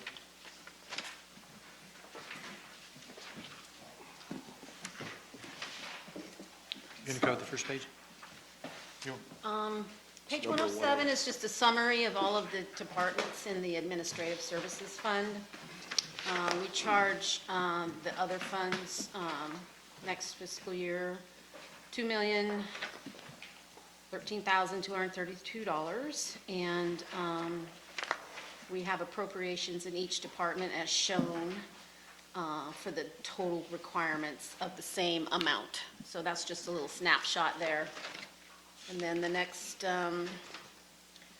page is just another snapshot shown a different way by category. And then on page 109 is the executive budget. I'll be right back. In the executive budget, you see that there's a significant drop in the personnel services. The reason for that is that the former city attorney was considered as an employee, and so the costs were shown there.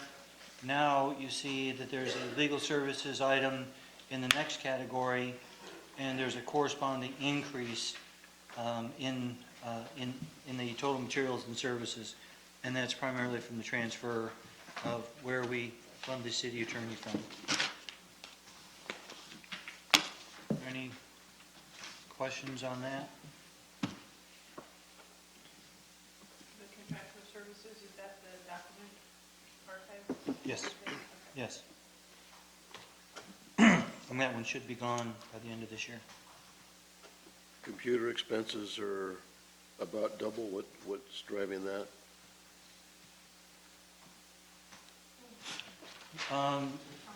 Okay, we haven't gotten quite to the IT yet. Yeah. Council. Yes, council, salespeople. We're getting phones for the council, and we may do a replacement of the iPads. They go back many. Can we have them be satellite phones so you can get a hold of all of us right away? Well, yes, we can, but not with this budget. Satellite. Can I have a string and a can? Yes.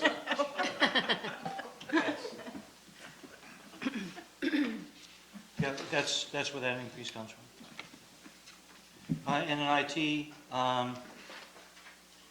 can see that we have actually gone down. There were a couple of costs that went up, but the server replacement was taken care of this year. Software maintenance has gone down. Hardware has gone down 18,000. There was a service maintenance contract that went up by 15,000, but the net is a $30,000 reduction in IT.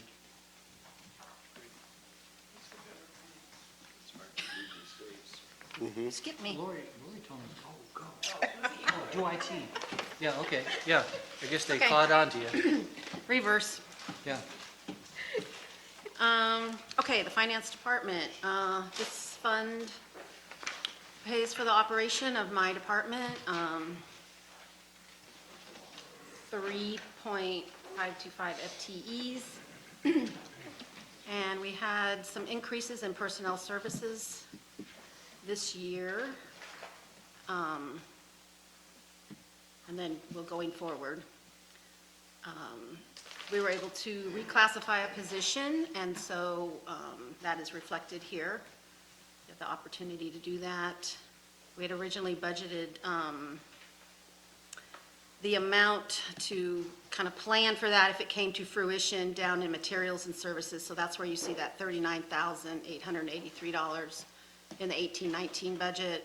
That was meant to take advantage of an opportunity if we had one. But now you'll see that up in personnel services, so that's the $406,739.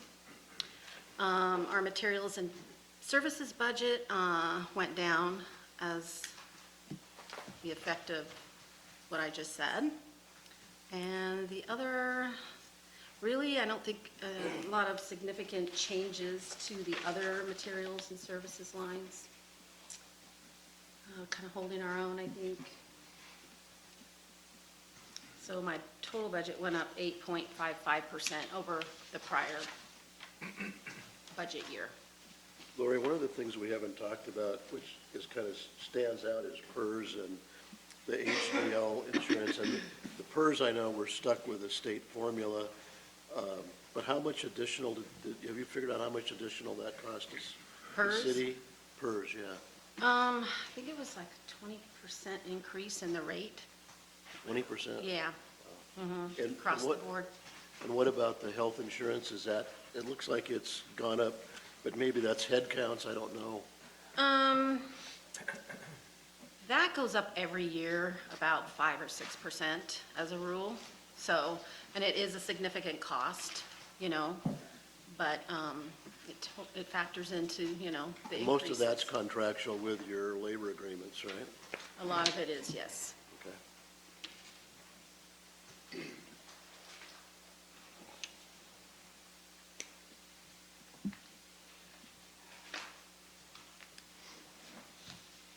If there's no more questions on finance, I think that IT is done.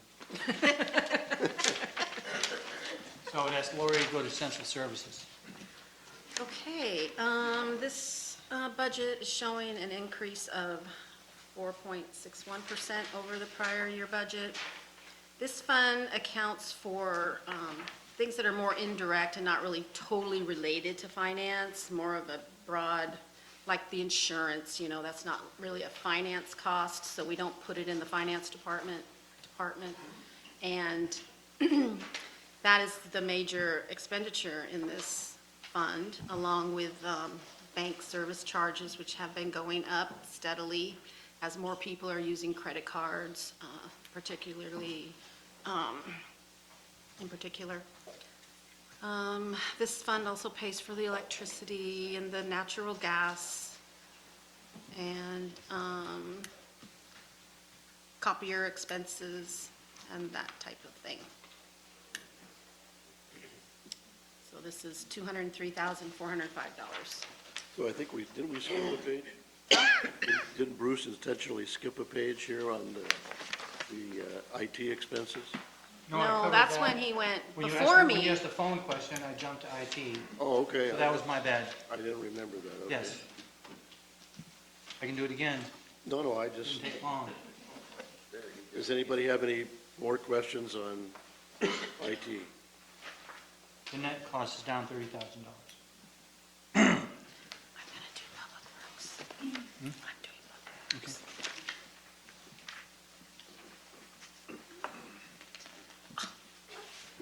Okay, Public Works, Administrative Services on 113. We had a slight increase in personnel services. I think ours was associated with Jen going full-time from part-time. Our material and services are down over last year, and we have a $35,000 request for a new vehicle.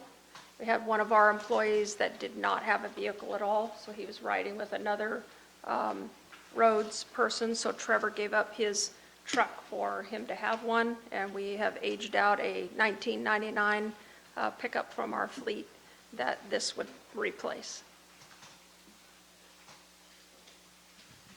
Who gets the four-wheelers from the emergency,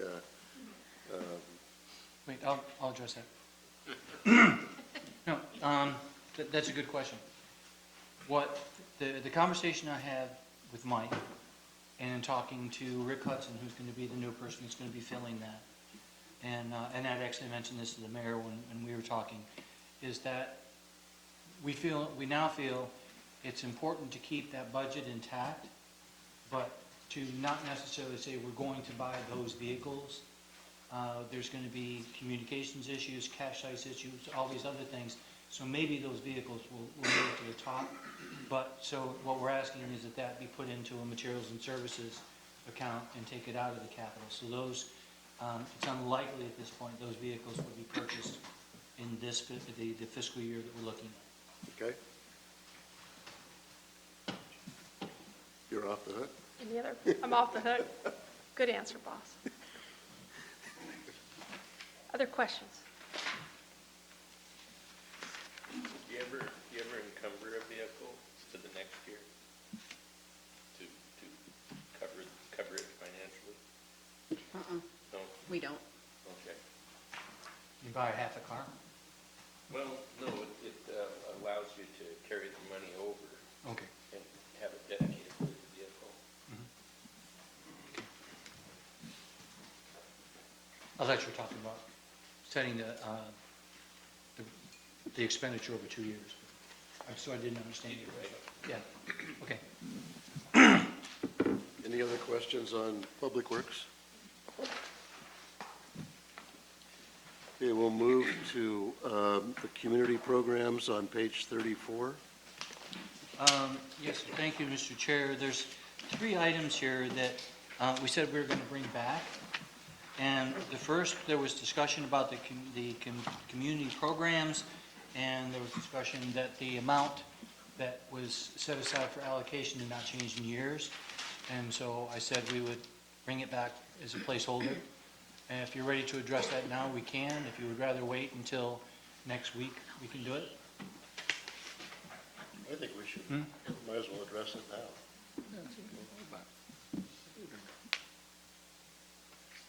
Oh, Do you have a recommendation for us, or Robin's the one who brought it up, so maybe we ought to ask her? Well, I think it's been over, is Barb still here? No. Over the last, I would say 6, 7 years, we've had 75,000.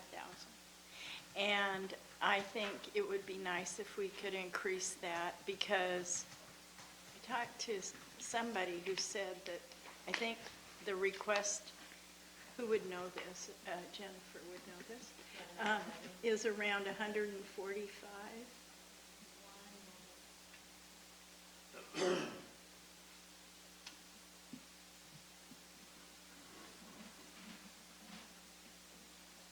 So the total received in grant request this year was $147,930.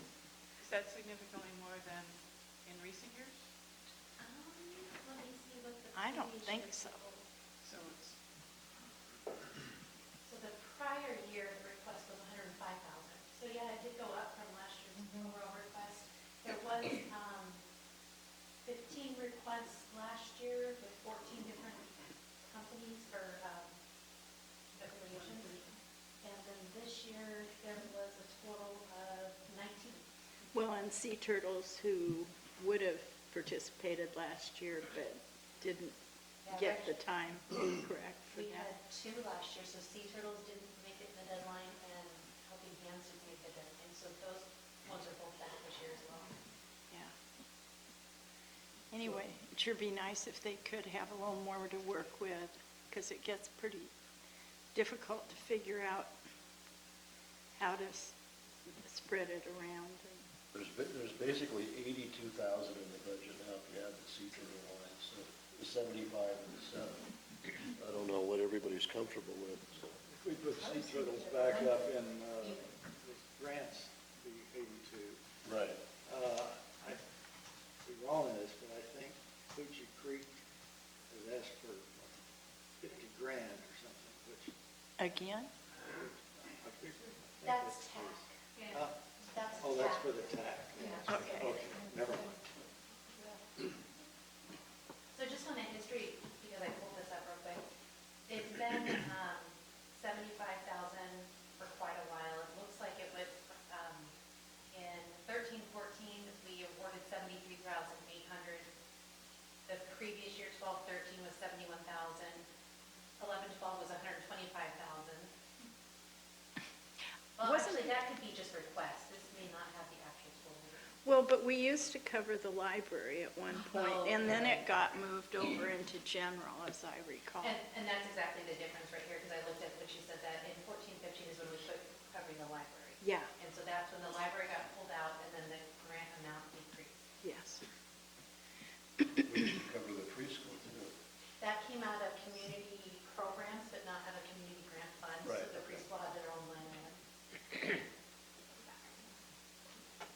So So does somebody have a proposal, like, do we want to go to 85, or it's at 82 now, so we want to go to 85 for the total, or 80, or? I say, I would suggest 100.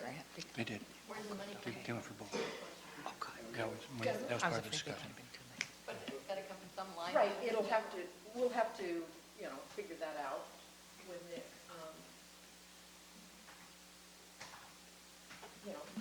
Maybe instead of 600,000 going into savings, maybe 500,000. Or 600 minus 20,000. Once you do that, it'd be very hard to cut back if you found it. But, our town, we collect a lot of money from people. And I think for the amount of money that we collect and that we have, that we should be giving a lot back. We give more than any other, some cities don't give any money at all, and we give much more than, say, Seaside. We give probably 3 times more than Seaside. So we give an awful lot compared to any other jurisdiction. Well, but they give money to other things. They have the convention, and they give a lot of money to the visitor center and stuff like that. And it's just different money. It's different. That's just my suggestion. I'm going to say, don't get mad at me. I just think that, Do we have a consensus of a number, or it sounds like we're looking between 82 and 100? Well, we used to do that. We used to also give 65,000 in addition to the children's center. Yeah. And, so I don't think we're giving as much in community give backs or. Well, our shuttle subsidy has gone up about 5,000 a year for the last, it looks like it's gone up 5,000 for the last 4 years. So, But in terms of community, I know this year we put quite a bit into, or are proposing to put quite a bit into the Ecola Forest Reserve, which to me is a big community investment, if you will, in terms of doing some of the projects there. So, I kind of balance that somewhat as well. Because I do agree with you that when you look at a lot of the increases, most of them, or a large portion of them, are driven by not community, but maybe by other things. Having to take care of the restrooms and those sort of things. And it would be nice to balance, that with some community investment.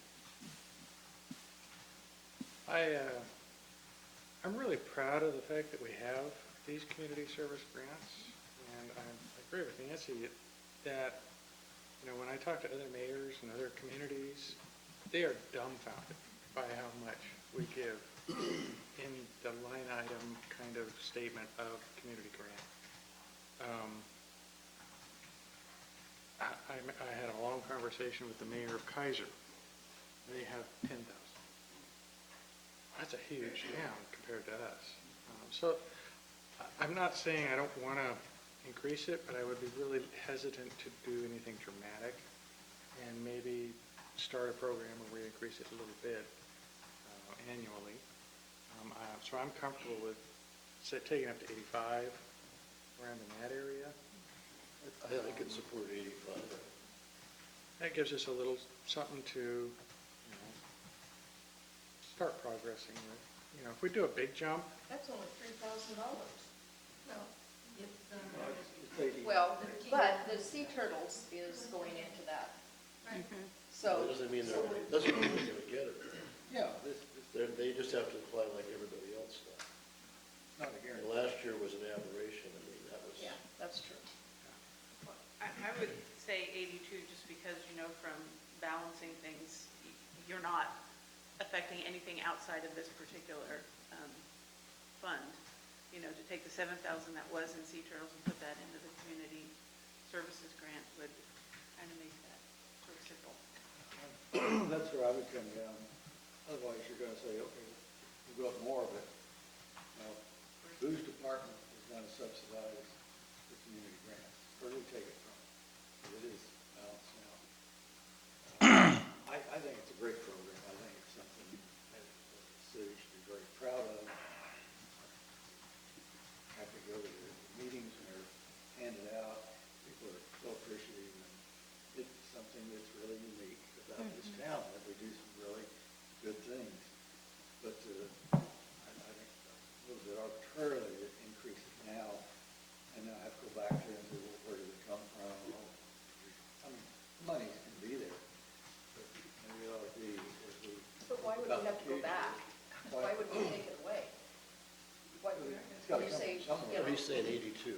No, I know, but I mean, you say if we make it too much and then we have to take it away Oh, well, later. maybe we would. I mean, is it too much? Not too much? I mean, we're really concerned about raising the stormwater rate $4. You know?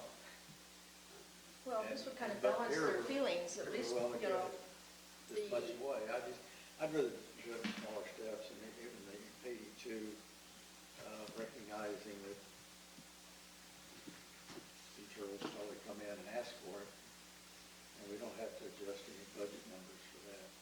And that'd be where I feel comfortable. Talk about it for next year as we begin to start the budget process. And we would like to fix a larger amount. I guess, I feel good about what we're doing and the fact that we haven't increased it in number of years. It's still much larger than anybody else. Sometimes I look at some of those that are being handed out and, it bothered me that some didn't even apply this last time, because it was good causes. But if they had the money there, they still hadn't applied. We never reach the amount that's being asked for. No. Ever. It's always quite a bit more. Yeah. I mean, 75 and 140. Oh, I know. It's I really- mean, and yet, let's, it's really good. That's half of what's being asked for. yeah. How much of that actually stays in our immediate community and how much goes to the greater Placer County community? Jennifer would be able to say. Each program represents something in Cannon Beach. So even if it's a program that's based out of Astoria, they're servicing residents in Cannon Beach. And they explain that in their grant process and in their evaluation. And we actually ask them to explain how you benefit Cannon Beach by doing this. So when you're looking at some of the facilities up in Astoria, they're serving Cannon Beach residents that have been like the advocates and these things. They're serving people in Cannon Beach, even if it's indirect. Yeah, like Camp Quan Line has an abuse program for children. Yeah, I don't and- think anybody's ever had concern or fault for the And we know program that those itself. people come from Cannon Beach. I'd like to see 90. We have a consensus. I hear kind of 82 to 90 is the range, so. Well, I'd just like to hear where the money's going to be taken away from, that's all, before we decide. Well, and we're not, we're already doing 82. Yeah. We're already doing 82, so you don't really want to up it then. Because it's already 82. If we put the 7,000 into the,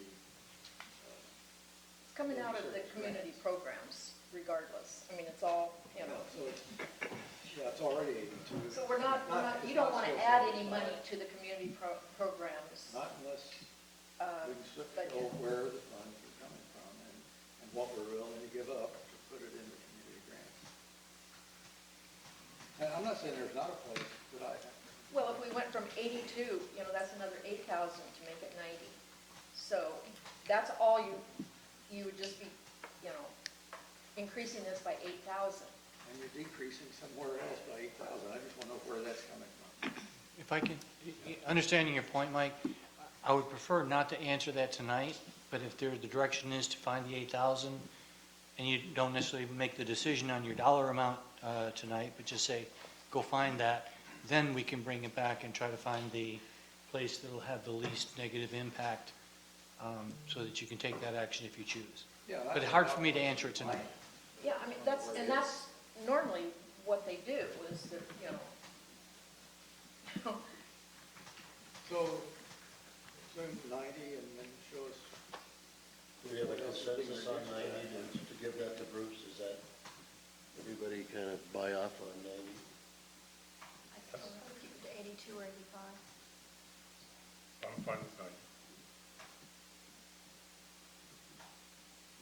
I'll make a motion that we increase the community service grants to 90,000, which includes the Sea Turtles Forever line item, $7,000. So we eliminate the Sea Turtles line. Line item. Second. Been moved, is there a second? Yes. Been moved and seconded, all in favor? No, wait, guys, Oh, excuse me. so the only action that yours takes is to eliminate the sea turtles. No, to increase the community service grants from 75 to 90, but that includes the Sea Turtles money.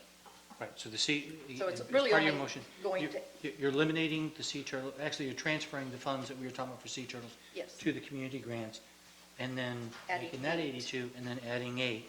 And then we will bring back the source of the 8 next week. If it's voted. Yes, right, I mean, that's, I'm just trying to make sure. Yes, that's the I need that much of the motion to work. Okay. Have to wait. It's been moved, it's been seconded. It's been, all in favor? Aye. Yes. Opposed? So it's a motion that's passed, 8-2, is that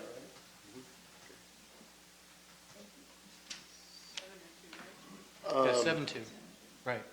It was 7-2, sir. Pardon me? It was 7-2, you only Oh, have yeah, 9. Phyllis isn't here. Oh, I'm sorry, Yeah. you're right, you're right. Well, I knew how she was going to vote, so. Yeah, that's true. Okay. Do we have any other comments about the community programs? Okay. I'll have just a question about the purchase of public art. We passed a resolution or made a decision to allocate 25 grand for that at some previous council meeting, but it's not here, so. It's not. I am still trying to, it was impacted by the change that was proposed related to the TAF, because it was going to be from a similar source. And so I have not finalized my discussions with Ashley, is to say, you know, can we, since we're doing these other things, stay with that to keep that moving. So that would come, and it probably would come out of either TAC or TAF, because there is a balance, or out of the 419 from the county. So, but it's just going forward with it because things changed a little bit a week ago, or 2 ago. Is that what you have under the current TAF fund on page 54, where you have the tourism purpose, the 50,000? I think you brought that up at the last meeting, right, Sam? That's the beach zone. Is that Yes. something different? No, that's for the That's beach it. project. That's what Lori's saying. That's what it is, yeah. Yeah. What page is that? 54? 54? Yeah, public art. Tourism purpose, it says 50,000. Okay. Oh, yeah, okay. All right, It's just the moving forward part is, okay. Sorry, I have to revisit that. no, Okay. no, good question. The next item on the agenda is General Reserve Fund, page 49. Okay, I'm going to do my best to not sound like a petulant child on this one, because that's not my intent. But in terms of intent, last year, we had the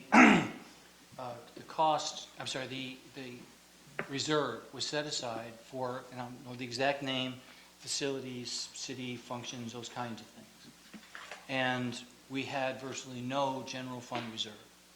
And so a recommendation was made that we would deal with the project, you know, if and when it comes up, but that we need to have a general fund reserve to be able to fall back on, and that we essentially changed that purpose to that, to be a general fund reserve. in the process, and that was all that I intended, and the idea was that if the council needed to access funds for whatever reason, those funds would be available. As part of the transition to making that happen, functionally, there was a decision made that half of it would go into a special reserve of some kind, and then half of it would stay for the function that I was recommending. So that puts it in a situation that for those funds to be available to the council, now it's only in an emergency situation. And if that's the intent, fine, but I don't recall that discussion.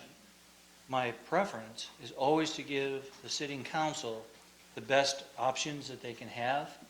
And we had funds that could have been spent 100% into a city, was it split? That was 100% could have been spent on renovating City Hall as it was before, correct? No, she's made half of it No, available before. now. I'm saying before. But before, it was all unallocated. Right, it was all unallocated. So so it was emergency money, No, well, right? That's The how prior- it has. The that's prior how years, it's it was been called budgeted. Reserve for Future Expenditure General. Yeah, that's how it's been budgeted in the past. And like I said at the first meeting, I took the liberty of moving half of it in here just to add some flexibility in case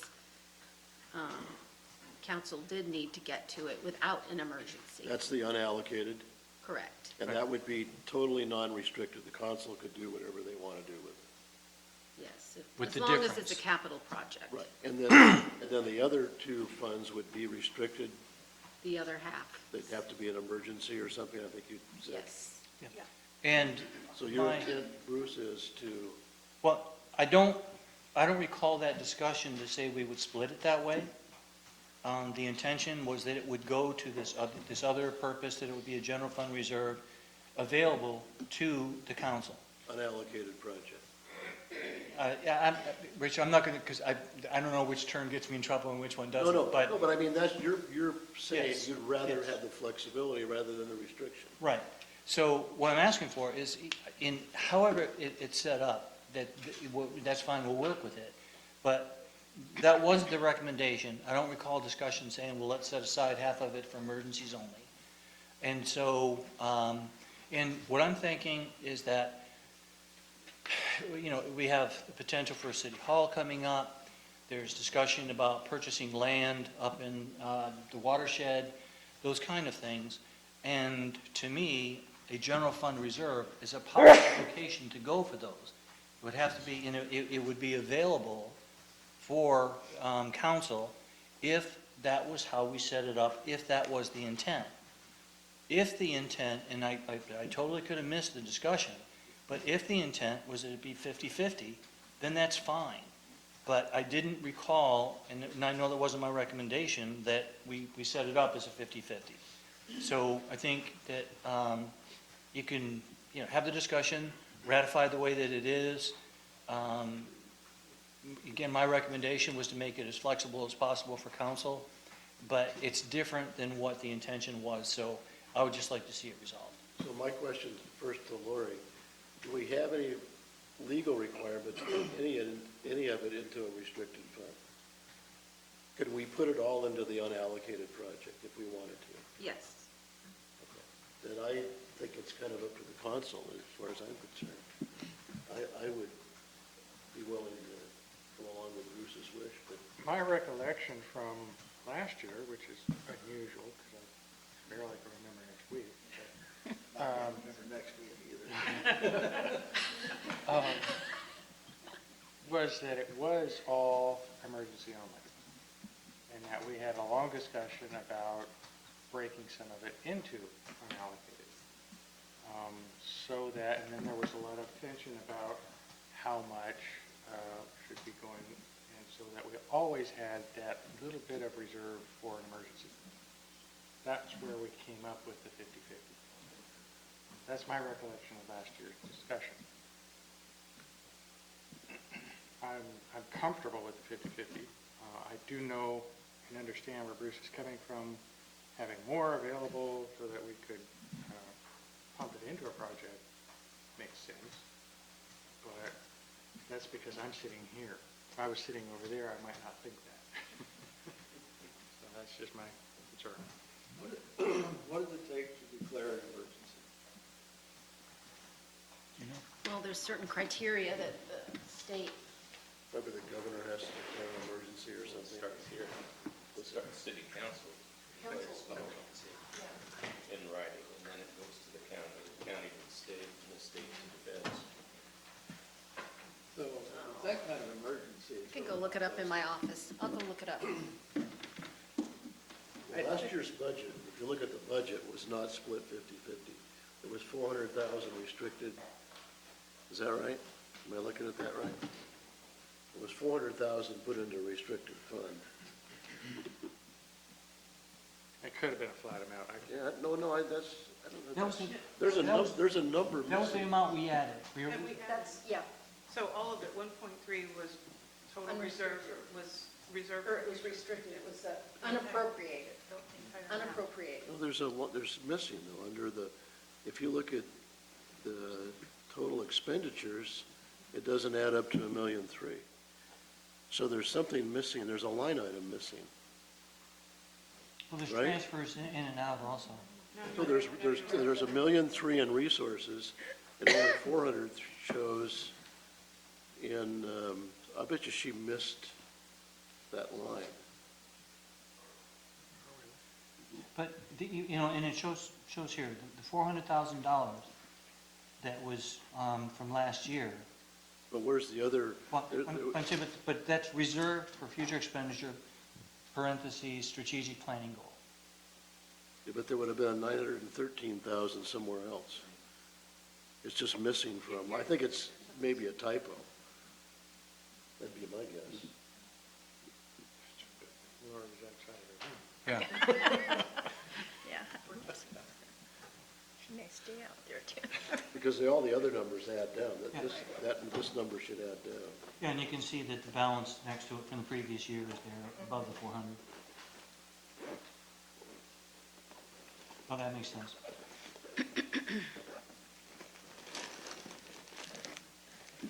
So Sam, your thought is to leave it 50%, restricted 50%. Does anybody else, I don't, I have a hard time, if you gotta declare an emergency and go through all that, you don't have any flexibility, and it's really reserved for a true emergency. I think, You can't count on using it. I know, Lori's looking that up, and I think I recall there's a difference between a disaster emergency and a fiscal emergency. Declared emergency. If your building caught on fire and burnt down, or collapsed or something, that's an emergency. You need to get that going again. You could get into your funds there. You know, it's that sort of emergency. It's just, like, if we just wanted to move, that's not an emergency. But not having enough money in the general fund is not an emergency? Oh, that would be an emergency. But I mean, that's what I'm talking about, like a fiscal emergency. Just for some reason, See, an economic that's why I think downturn. some of it should stay in the unappropriated. Because I think that we should have some money that we can't get to without the emergency, because, you know, I mean, I don't see it happening, but you never know how it's gonna get spent, or what, you know. The more you let out to spend, the more you're gonna spend. Our budget goes up every year, and we, you know, I mean, yeah, but they don't, And we always- this would be kind of off bait or off grounds unless something big happened. well, it's still spendable. No, that's It's true. still spendable, and you set yourself up for, it could all be gone. Who knows, you know, it's, I know I sound like a pessimist, but it just, Excellent. I'm beginning to remember this conversation. I just think that it's good to have some money that, you know, because, I mean, I think it shows best practices. You just have to burn your building down if you want to get that other half. We've been trying, yes. No, and however, I didn't recall it, but whatever policy decision you all make is fine. I just remember it starting in a different direction. And so it's just like, let's bring it back and have the discussion, make the decision, and we go forward with it. I think there's another part that needs to be added, or another consideration in making this decision, is that this year we're talking about transferring 600. Which one does it go to? Does it split? You know, you need, future contributions, if you've got two locations, future contributions, I think you need a policy on how, where those funds go. So Lori, we have a question before you answer the emergency part of it. It looks Yeah. like there's a number missing from the budget for expenditures from last year. It doesn't add up to the, I'm just wondering if you skipped a number in there from last year's budget. Yeah. It doesn't say there was. There's Should be 913,000 that It we seemed there should be 913. don't see on the last year's budget. You're right. We will correct that. Do you Thank know you. which line that would have been on? That's Would have been on that line. Which? The line that's empty would have had 500, For 900? or, yeah, 900, The unallocated, yeah. so that was 913 last Or year? wait a minute, maybe, Can you look it up just real quick? And okay, it would have been 513 at the top, and then whatever the balance is, that, So your 913 up at the top should be 513. it would have been 800,000. The 400,000 should have been 800,000. Last year You we would put have 400. shown, okay, where the empty spot is would be 513. And then the next line would be 800,000. So there was nothing in the unallocated last year? It was zero? Correct, The unallocated was zero Yes. last year? yeah. And the reserve for future expenditure general was 913? No, I think she said 513, because that was kind of what carried over from No, but it That has was to- before it our has to- strategic planning. It has to Yeah. add to 1,000,003. Well, she was saying that the second line should say 800, should be 800,000. Is that right, Lord? Yes. What line should be? The line under the fiscal year ending 19, it says 400,000. That 800 actually plus should have 400 been is not 800,000. 1313. This is going to be Because that was the 513. 400,000 that was transferred in the This previous is year, going to be 8. and plus the 400,000 that was transferred in fiscal year ending 19. What I was trying to do is track the amount of money that was a result of the strategic plan. And it's such little writing here. The font is so small, but you can see in parentheses, it says strategic plan. So that was the amounts that we're putting in as a result of that. I'm talking about, so last year, it should have been 400,000 for that, is that right? No, it would have accumulated to 800,000. To 800,000? And the line right above that for. 513. Would be the, okay, I understand. And that, the total is correct, 1.3. It's just there's a number missing there. Right, okay. Which I'll Yeah, it fix. just was a missing number, right? Yeah, well, thank you for pointing that out.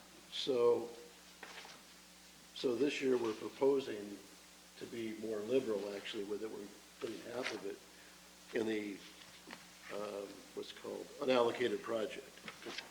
And we're putting half of it in the restricted. Well, no, but that's what the proposed budget is. The proposed budget is half and half. So, I guess. What are the emergencies? We were going to have her tell us the emergencies. Yeah, okay, excuse me. Okay. So I'm going to talk about ending fund balance, and then I'll talk about the reserve for future expenditure, and I'll just read from this, okay? Do not include an unappropriated ending fund balance in your resolution or ordinance making appropriations. No expenditures can be made from an unappropriated ending fund balance during the year in which it is budgeted.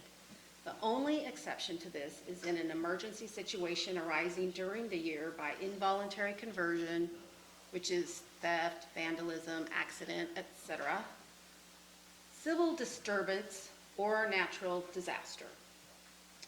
If such an emergency occurs and the revenue in the unappropriated ending fund balance is needed to replace the damaged property, it may be appropriated with a resolution or ordinance or through a supplemental budget.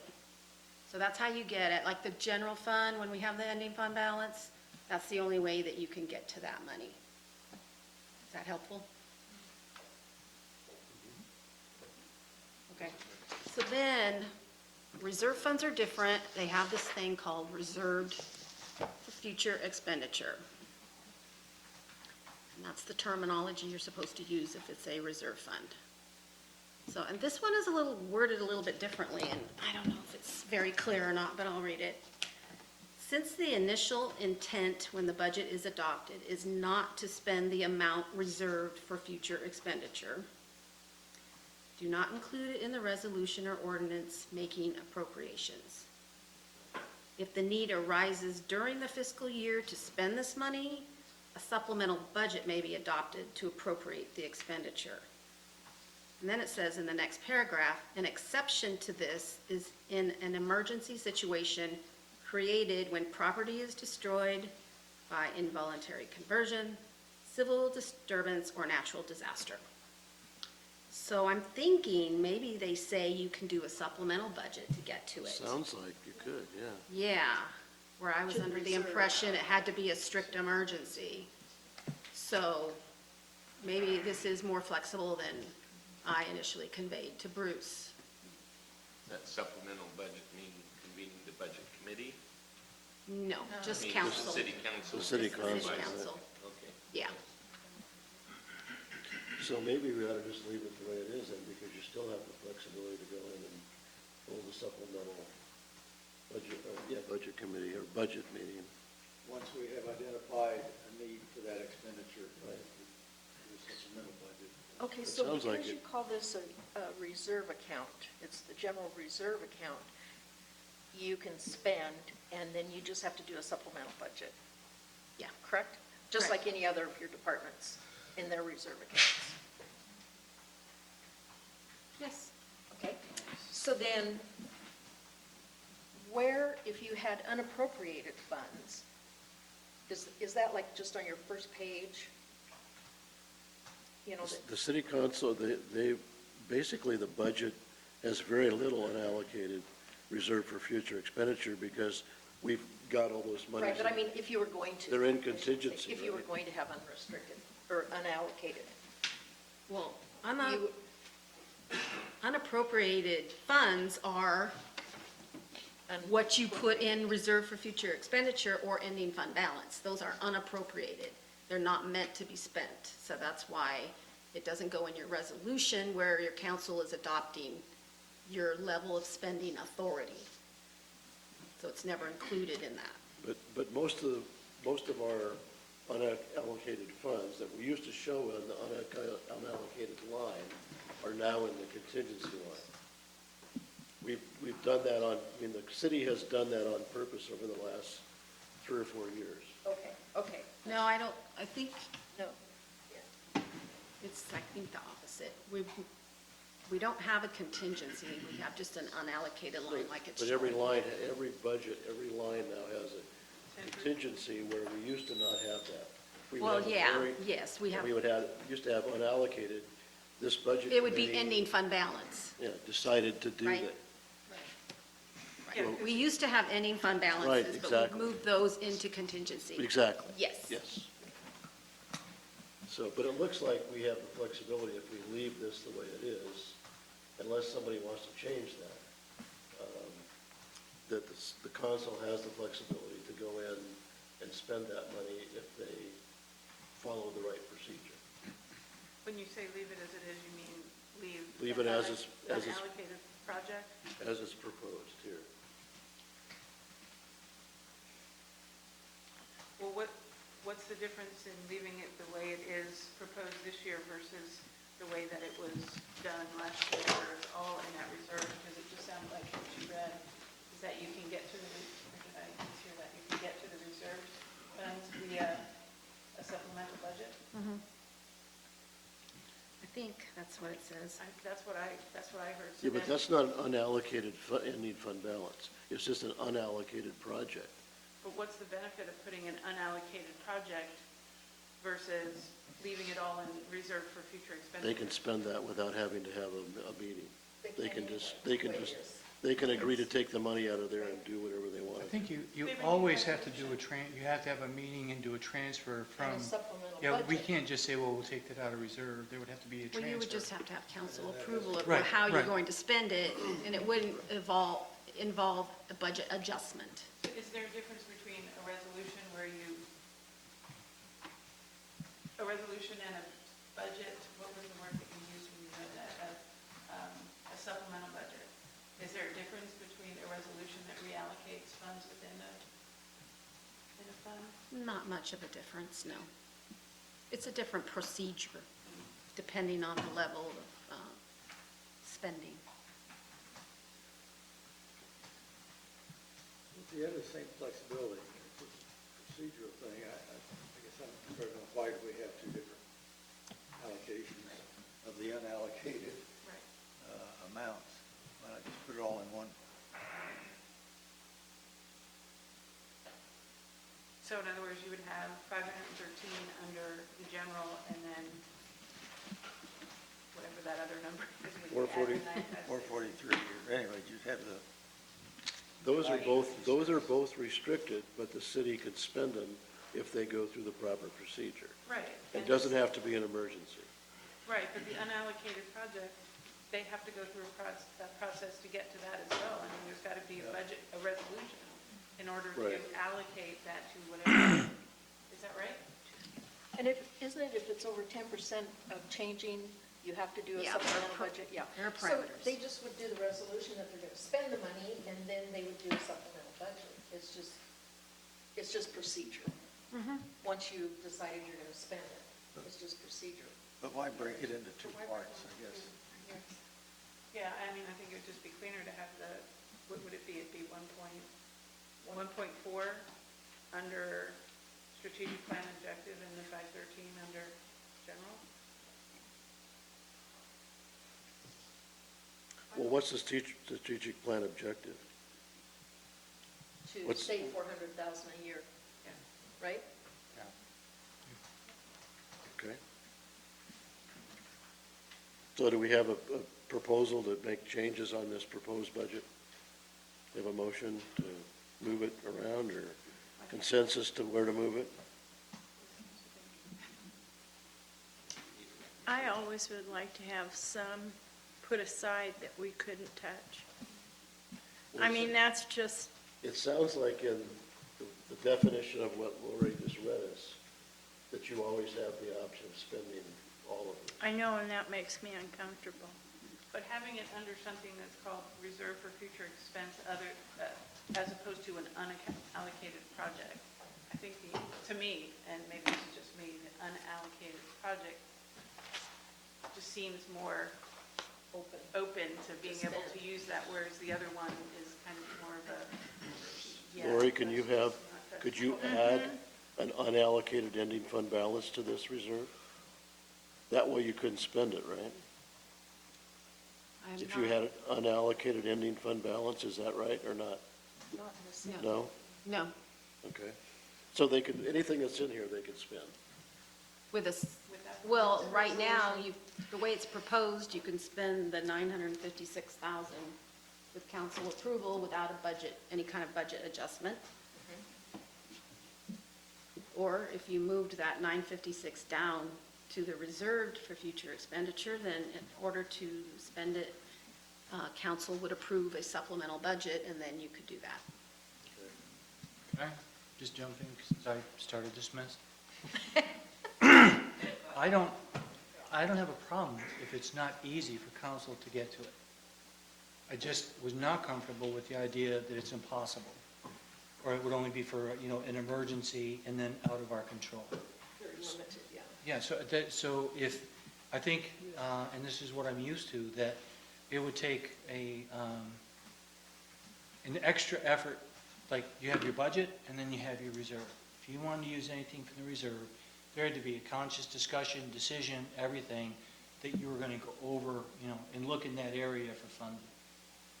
And if the decision is made by the people that are elected, by the folks, and that's a decision that's made, I just want to make sure that if, that's my recommendation, that be possible. If there was a possibility of saying, okay, half of it would be untouchable except under the emergency thing, the policy decision was made, that's fine. I just want to make sure that decision was consciously made and we didn't back into it. But it looks like that's not really there. There is the possibility of council action to make that happen. And I also want to say, I have no intentions of going to that because I was the one that wanted to build up a general fund reserve. So I have no plans, no anything that's something that would come down the road.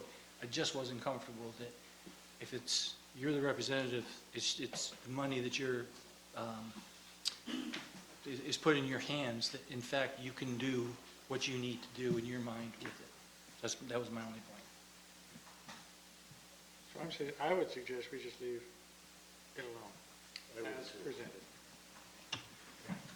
Is everybody in agreement that we leave it the way it's presented?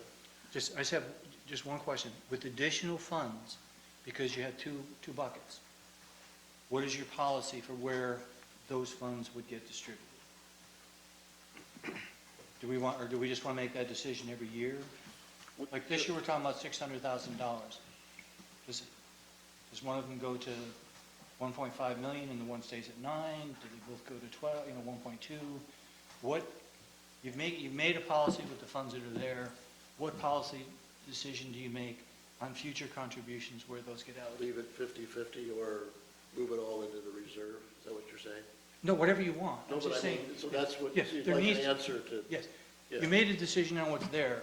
Future, let's just know what it is you want. I think the city council should give you advice before the next budget meeting on how they want to do it. I really do. I think that would be the way to have them give you some direction. Well, I think it'll have to be at the next, on the 15th, because That they would don't have to meet be on again. the council meeting. Yeah, they don't Pardon have a council meeting. No, at the next council, I Because mean, this not is the next, budget No, for stuff next that all budget 10 of us cycle. need to. I'm talking about next year, Next a year. year from, Yes. Oh, Yeah. a year from now. Okay. That the direction should come from the city council on that, I think, personally. Okay. And I don't see any difference between the two different accounts. I mean, roll them together, just have one number, and you don't have the allocation issue next year, which goes, which fund, which is reserve, which is strategic plan, which, Yeah, but you could- when you have the you could- same access procedure, you can't just write a check. Oh, I understand, but you can always talk to your city attorney between now and then and maybe get a little more expert feedback too. I don't know that we're experts in this field, so there may be ways you can restrict it. I like Richard's idea of, before next year's budget, when we have our discussions about what we want to do for the budget, let's drill down on this and talk to, focus on Mike's suggestion of whether this should be just one fund or not. Right now, I'm getting a hint that they're kind of similar and we could access them both, but I want to be firm on that, and that's where we might ask Ashley to see if she's got a finance person that could clarify that. I wonder if it's Ashley or our auditor. And the auditor might. First place to ask this question. He looks at these towns all over the state. And what's the question? Whether, I don't know. I will say, Laura, you were a little hesitant about deciphering the second description that you read. Oh, yeah, That's I agree. all. I agree with you. I think it's a little bit, I think we need to just. I can just call the state of Oregon and have them give me an opinion on it. And then we'll That's know. what I usually do when I try to dive into budget issues. And that way, see if there's a significant, difference between the split out or the same result, you just put it all in one fund and still have access with the same. essentially. What do you mean split out? You mean where I've got it in two different Yeah. reservations? No, where you've got an unallocated project. So the I difference. think Mike's talking about the No, two, Line Well, 79000. Right. There's so- two lines. Yeah. Right. That's where it's split. okay, if we look at the proposed by budget column, you've got 513,000 there and 443,000. Is that the split out that you're referring to, Right. Mike? Yes. We don't have to do this. This can all go in one number. I only whole did it to, point. I only did it to clarify. I thought I was clarifying things and kind of setting up the history of what's what. I think Mike would like, let me clarify if I'm right, Mike. You'd just like to see the whole thing down there under reserve for future expenditure of $1,913,000. Is that right? That line, yeah, right below the two reserve We funds. can make that change. You'd just like to see that 1,913,000?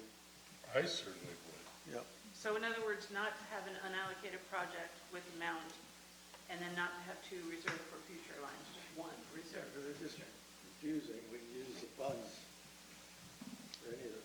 And that's what Bruce wants, recommends. Well, then I changed my mind. That's what he recommends. I heard him. I want to be able to get to it, but I can't. So I'm pretty flexible. No, wait a minute. If you guys want to move all that, we can propose it.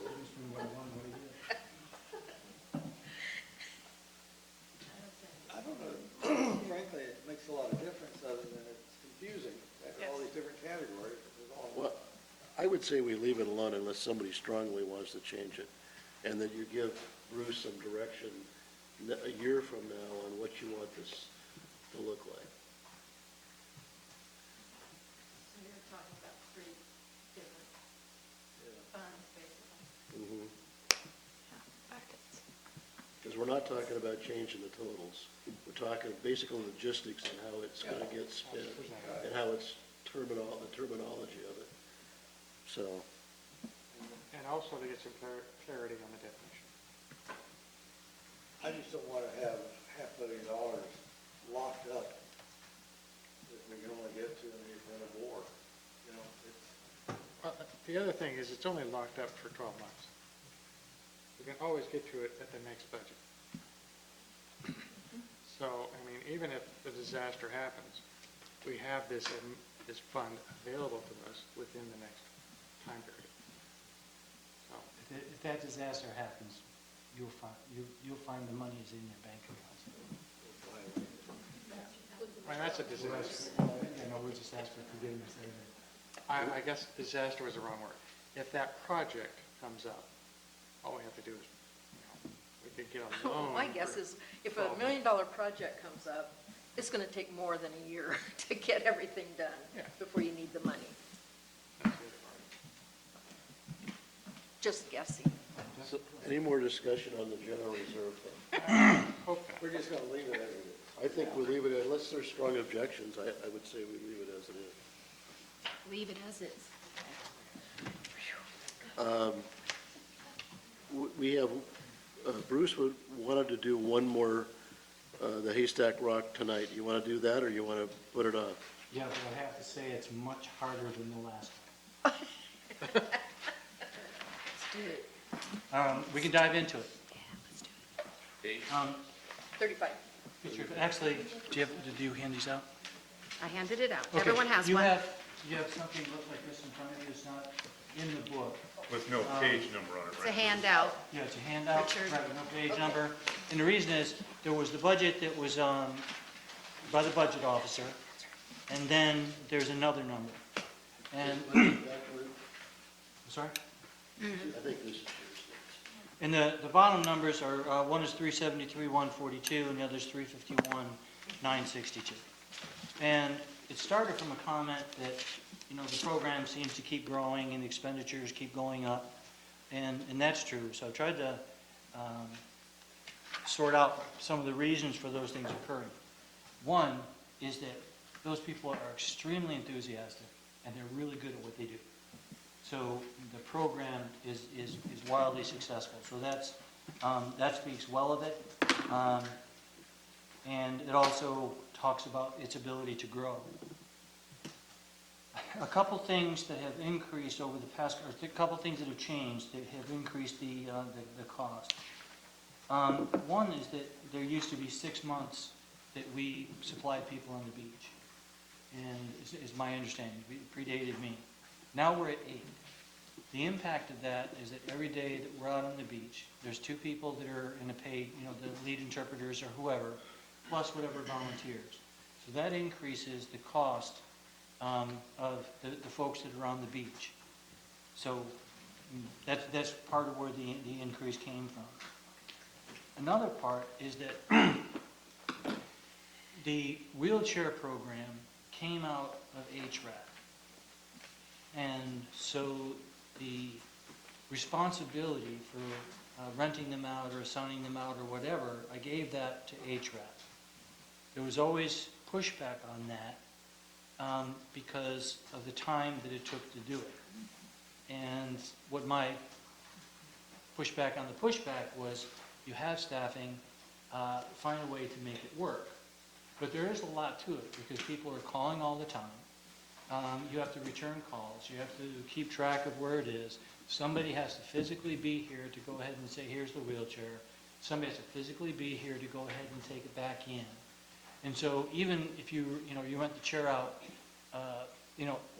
twice or 3 times in a day, you still have to have somebody pretty much here. You can't necessarily pull somebody off the beach to go ahead and do that, because now you're down to 1 person instead of 2. So that's another cost. Another part of it is that I think in reaction to the number of buses that just showed up, we started trying to schedule and work with the schools, and we actually started getting donations from the schools, because if we could say, okay, today there's 2 buses, and we set up staffing to go ahead and address that as part of the education portion of the program, then it was under control. But if 4 or 5 buses showed up and we had 2 people out at the tide pools, that just wasn't working. So that's another program. The education program has a piece that when we have these groups coming in and when we do summer camps, that requires additional staff. That's driving the cost. So what I don't have a great answer. I'm sorry, let me go back to the wheelchair. The wheelchairs was started as a result of a grant that was put forth by HRAC. But if you look at the use, not everybody that checks out one of those wheelchairs goes to the Rock. They use it for other things. So really, it's a wheelchair program the city provides for people to access the beach. So while it doesn't make any more sense for any other department to do it than it does for HRAC to do it, it's hard to go ahead and say that, yes, this is a project that's tied directly to the Rock. So in order to control the costs, something in here has to change from some of the advancements, or whatever you want to call them, that are here. Those are what are driving it. And again, it's driven by its own success. The budget that had the 373, it included several aspects. One was the budget of 309, and these numbers are just rough.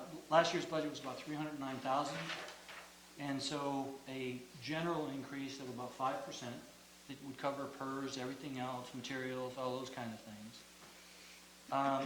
And then I made a decision as a result of some work and some particular skill sets that an individual had, and I talked about that earlier, to include a person that currently works just under half-time, therefore didn't get benefits, to work with emergency management, because the skills that they had and the initiative that was shown really has started our program for being able to finance. It was her determination that got us to the point that we are, and the relationships that we have with all those agencies, plus her skills are excellent with volunteers and things, which is what we're talking about for emergency management, all those. So I made a decision to add hours to her schedule. In doing so, that kicked her over the 19 hours. And so as a result of that, there's PERS kicks in, insurance kicks in, those kind of things. I knew that, I accepted that, and it's included in the budget. That's about $19,000. So when you start at the 309, then you got the 5%, plus about this $19,000, plus there was funding for a dedicated person to handle wheelchairs. That was a 371. On the other part of it, it's kind of the same things that are there, but it doesn't include somebody dedicated to doing wheelchairs. That's a way to get it down to 351. It's still a significant jump from the 309. There are other things that we can do. For example, changing some of the past decisions as far as, do we need 6 months? Do we need 8 months? That kind of thing. There's also, there was 2 people that were part-time, but part-time hours-wise, but only work during season. Now, for the promotions and some other things, we've added them to be part-time all the way through the year. So any of these can be cut back. They'll have impacts on the program, but, the program is the successful thing that it is now. As far as like saying, well, how can we go ahead and cut the budget back? I think something has to give it. And I think that if we were to look at it and prioritize, I think that there are things that probably would clearly come out as number one. For example, protecting the rock, protecting the marine garden.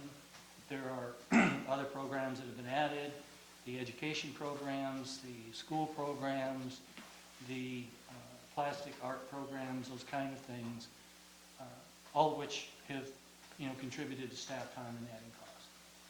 So we're either on that path, or if there are decisions or recommendations that anybody wants to make to say, well, I think that this one or whatever, we can go ahead and cut back in that area, then that's something I would consider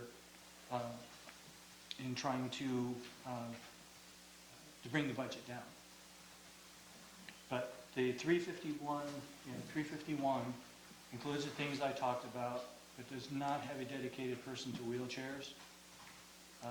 And so I think that program will end up a little bit more ragged than I would like to see, because it's not somebody dedicated and following through with it all the time. And that's the only difference between these two columns is Pretty much. wheelchair support? Yeah, pretty much. Bruce, I think it's really a highly visible program for Cannon Beach. Do you know how many, I know we have a bunch of volunteers.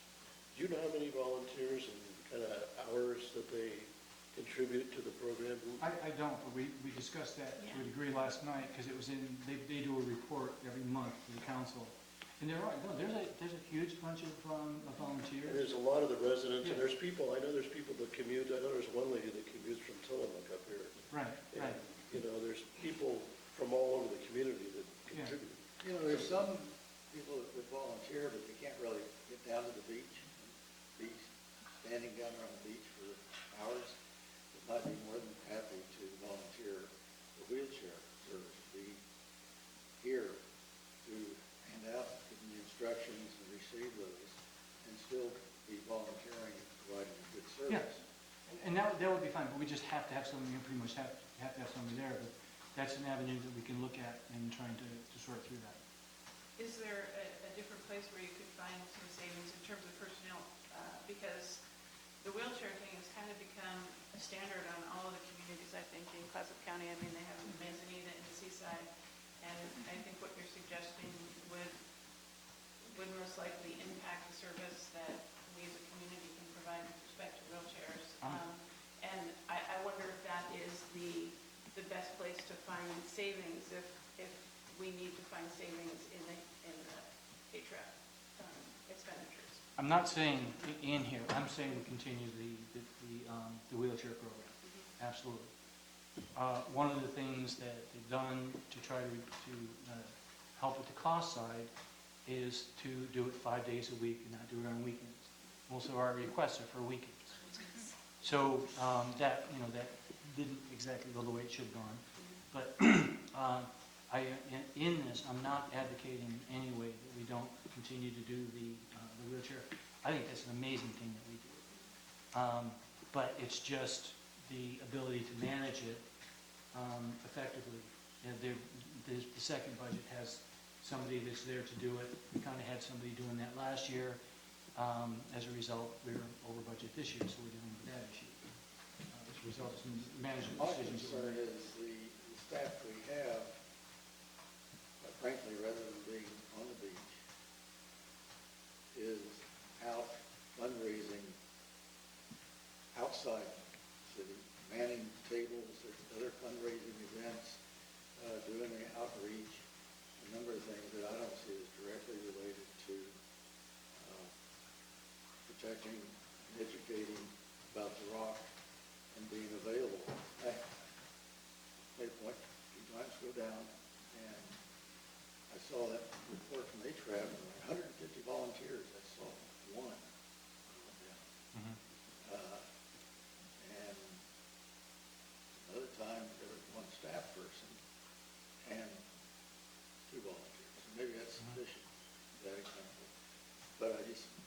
guess my overall feeling is that there's all this excitement, all this energy, all this program development, all this education, the jewelry and the shop. I was at an animal shelter and they're there with a booth. In Astoria, I think, what's A-Trap doing up here? And yet, we're having to add personnel to do all these things. And yeah, there's a lot of enthusiasm and energy there, but I'm just wondering, and it's going out into the fundraising. And once again, there's a nonprofit that has a role in providing fundraising. They didn't put those dollars in here. And I know Bruce has been working with Angela's still here, but and that part, that'll all work out. I just feel like they lost focus and are doing a lot of things, writing grants for other departments. Fuca was first funded for a year by Friends of Sac Rock to write grants for both the city and Friends. It didn't pay out, they didn't get any, so they paid $17,000 a year just for her salary, and it produced nothing, so they didn't do it the next year. And they were criticized for not funding it another year, but it hadn't produced anything. So I guess I just feel like we need to do a revamp, a review of where is this energy really going, and does it really meet our primary objectives? What the vision and mission of A-Trap is. And here's the brochure. It says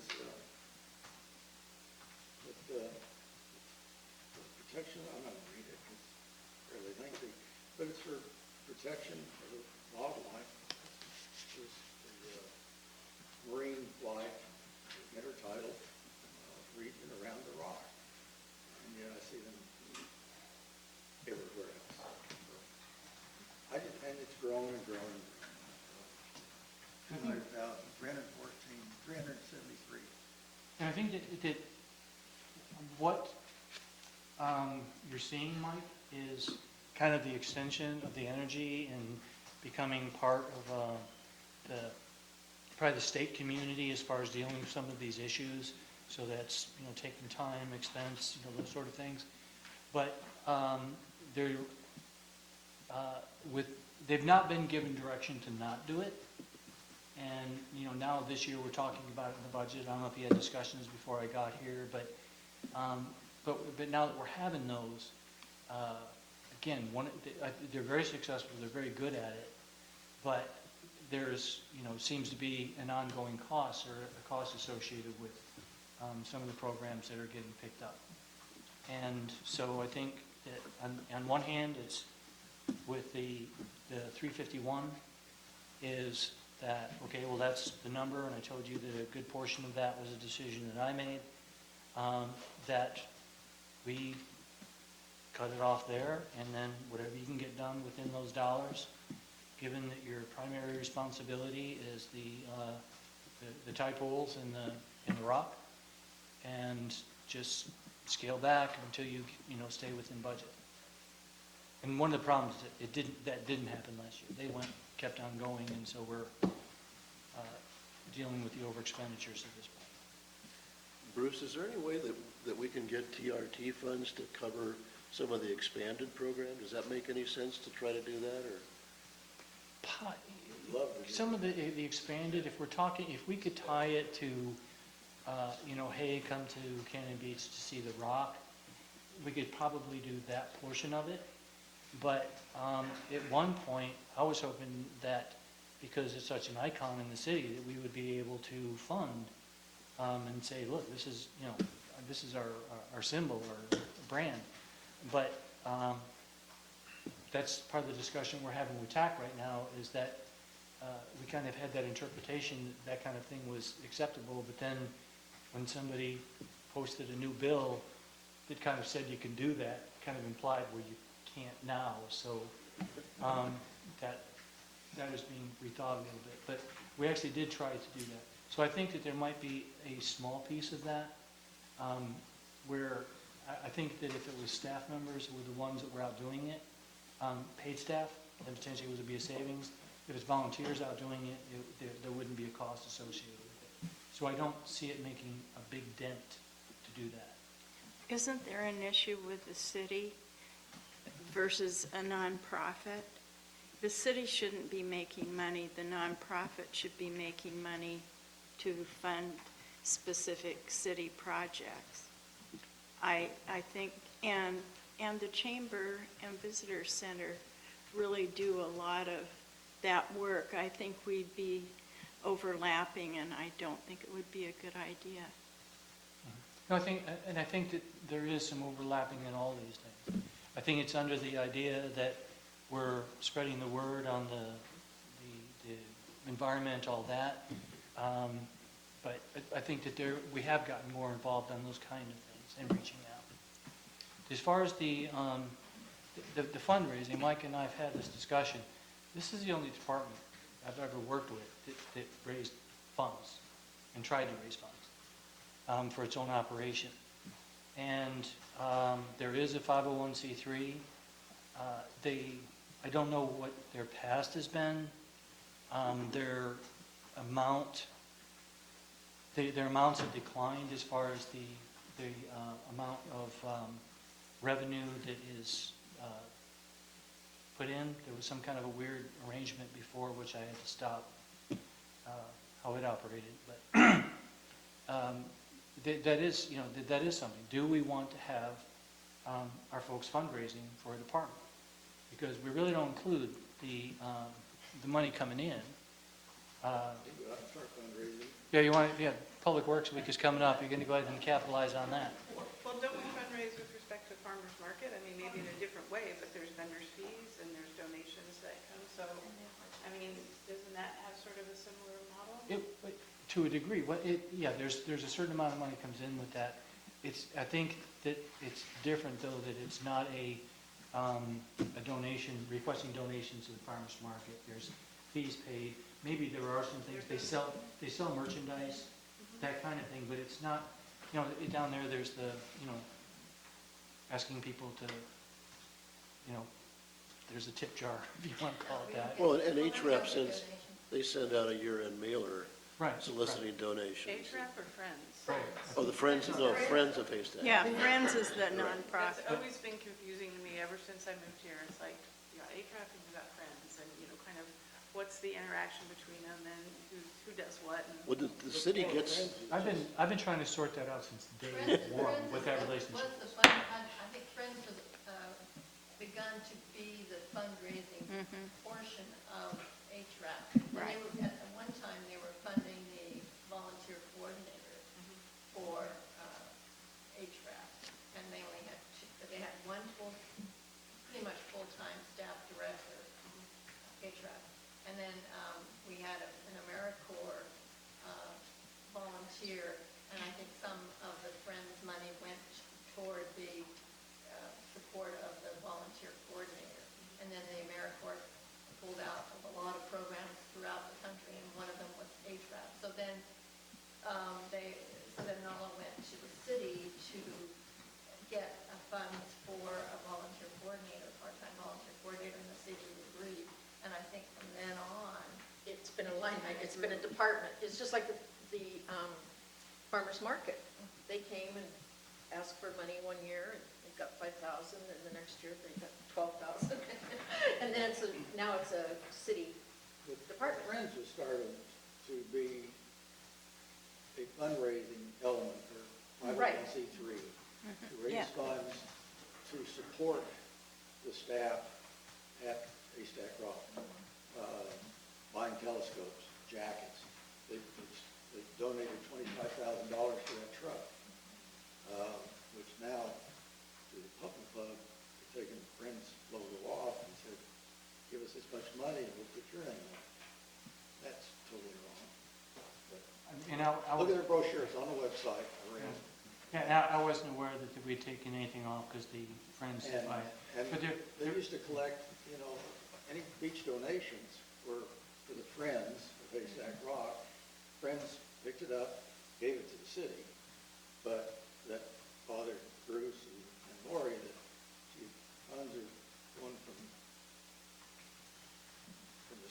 personnel into a lockbox, Friends would unlock it, deposit it, and build up the fund, and when HRAP would say, well, we need this, we need that, then almost like got it. And they wanted to have another staff of grant writer. Friends paid $17,000 for that. But in the interim, Haystack Rock Awareness Program, HRAP, said, well, no, those beach donations are ours.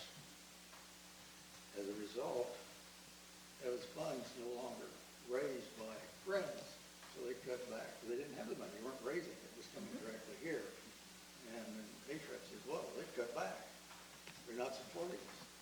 So, Yeah, but- and it creates a real... I had great heartburn supporting them, taking money that was Yeah, and- given to the city and giving it to a 501c3. And that was fine, I don't think anybody objected to that, except the staff started bad-mouthing Friends for not giving them the money they needed to, when they were getting it directly. So, anyway, it ended up, there's some hard feelings there. The friend at the beach, and said, where are the brochures that Friends funded, or HRAP, and they weren't there. Said, oh, we're not with them anymore. They're not, so, anyway, there's some problems that need to be worked out, but I think a big part of it is the city department has gone out and started to do fundraising to the point that I suggested a couple of friends, I guess the city doesn't need you anymore. You know, they're doing their own fundraising. They're taking the donations you used to get. They said, well, here's the money. They said, we got $11,000 here, and couldn't get the city, HRAP, to say what they wanted to do with it. As a 501c3, they can give a grant, but you, for your own protection, have to see what that's going to be for. And they weren't getting it. So it's still sitting there waiting for a request. That's, I really want to get into that, but HRAP has just grown and grown and grown and become a department that's out raising its own funds instead of going to the budget and saying, here's what we need. And then not even including a source of grants that are available every year. And that's Friends. So that budget we dropped another 11 grand by just, Friends, yeah, we'll take that money. But I've had a conversation about that $11,000. I think that the Friends are going to take action on it on Friday. So I think that that's going to, but the whole fundraising thing is very awkward. And it's a little bit more complicated that more funds went one way than the other way, and there's other parts to it too. So, well, there are a lot of other parts. Right. There's people that donate, board members, to the board members. We want this to go into a sustaining file. Endowment. Endowment, so that it can go on forever. It's in their will. It goes, you don't give that to the city. The city can't even manage that. They don't have that sort of a capability. And people they're looking for tax break, they're giving to a 501c3. So there's a lot of problems, I think, with the city department going out and raising funds. Why isn't Trevor and Karen getting creative and busy and they're thinking about it right now. Those jars out, you guys. so? Yeah. But Yeah. the point is, some of this staff and this activity and this energy is doing things that seem to me to be contrary to educating people off the rock, being on the ground, providing arranging for the volunteers to be out there. Again, wheelchairs, unique thing too. Anyway, I guess my objection is the budget's just gotten bigger and bigger and bigger. And we're adding more people, write more grants, more fundraising, added staff, so they generate over there doesn't show they're complaining they don't have enough people because they've got all these, they're going to schools, they're going to They get $20,000 in related fundraisers, or we reduce the travel budget by budget, and 20,000? all kinds of No. other. Yeah, okay. Well, My That's the suggestion is, education program. my suggestion is the city council should give the city manager some direction to maybe stop some of that. That's a little bit beyond the budget committee at this point, I think. Yeah, but to me, it sounds like a policy decision. What is it that the council wants from the HRAP program? Is it everything that they're doing now, or is it a subset of what they're doing? And I mean, I volunteer with HRAP, so I'm in the office, you know, they have a lot of energy and they're like, go, go, go, but, you know, it has to be within the framework of what council wants that program to be. Or, as Mike says, the budget will continue to fund every single year. Well, and I don't think they should act like a nonprofit. I mean, I think there are state rules about that maybe we should pursue and see where the lines really are for that, and follow the rules. Yeah, I think it's, I mean, a discussion with, you know, with the HRAP folks, you know, kind of like, what is your program comprised of now? You know, kind of getting an idea of what all the components are and where this number of FTE is distributed between those different objectives that they have now, and if those are in line with what the expectations are. Yeah, I think that, you know, I have that information now. What I don't have is, do we want to have a program that represents the city in, you know, many ecological aspects? Because we are reaching out. There's people that are on different boards and things that are not directly tied. Is that an activity we want to promote? How many months a year do we want to be out?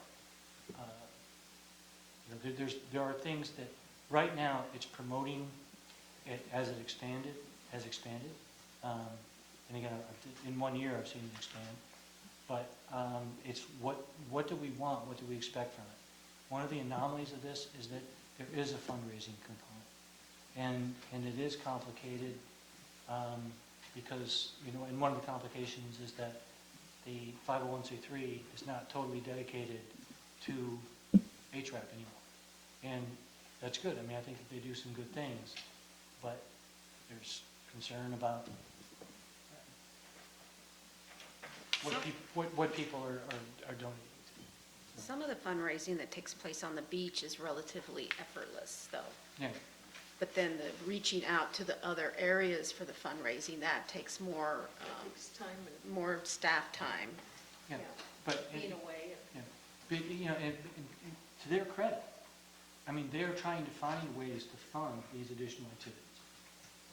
So that's some of the activities that you see when you're talking about the fundraising, trying to set up this, what they're calling the Puffin Club, which is like where it started at, which is a membership thing, which generates a certain amount of funds and, you know, kind of gets people involved. So I told you that this was a lot harder than trying to figure out the 1.9 million.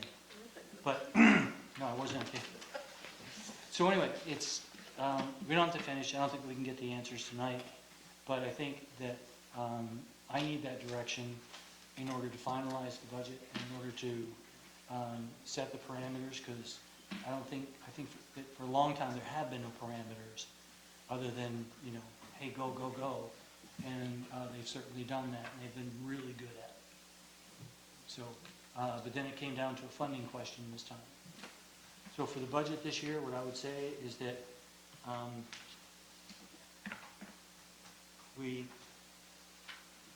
you, under the second column, provide direction that the budget be $351,962, or about $352,000.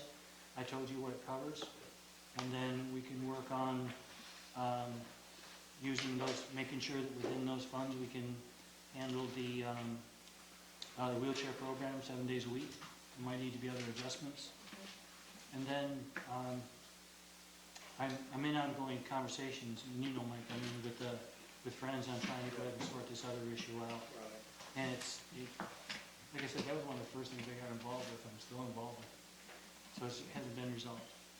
So if, I guess we can resolve this one if you agree, where it says approved by budget committee, the $351,962. I'm telling you what's in it.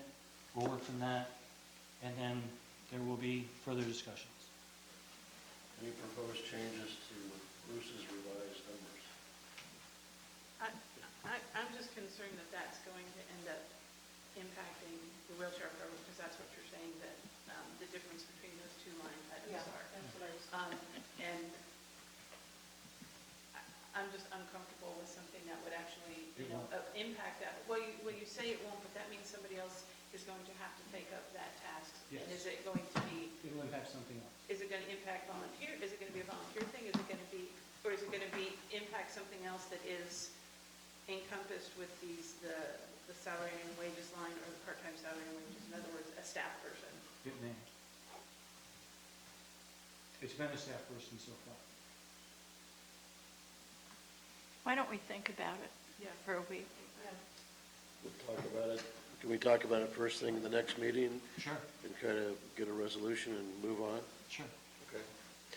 Can we adjourn the meeting? Everybody agree? Oh, is there a public comment?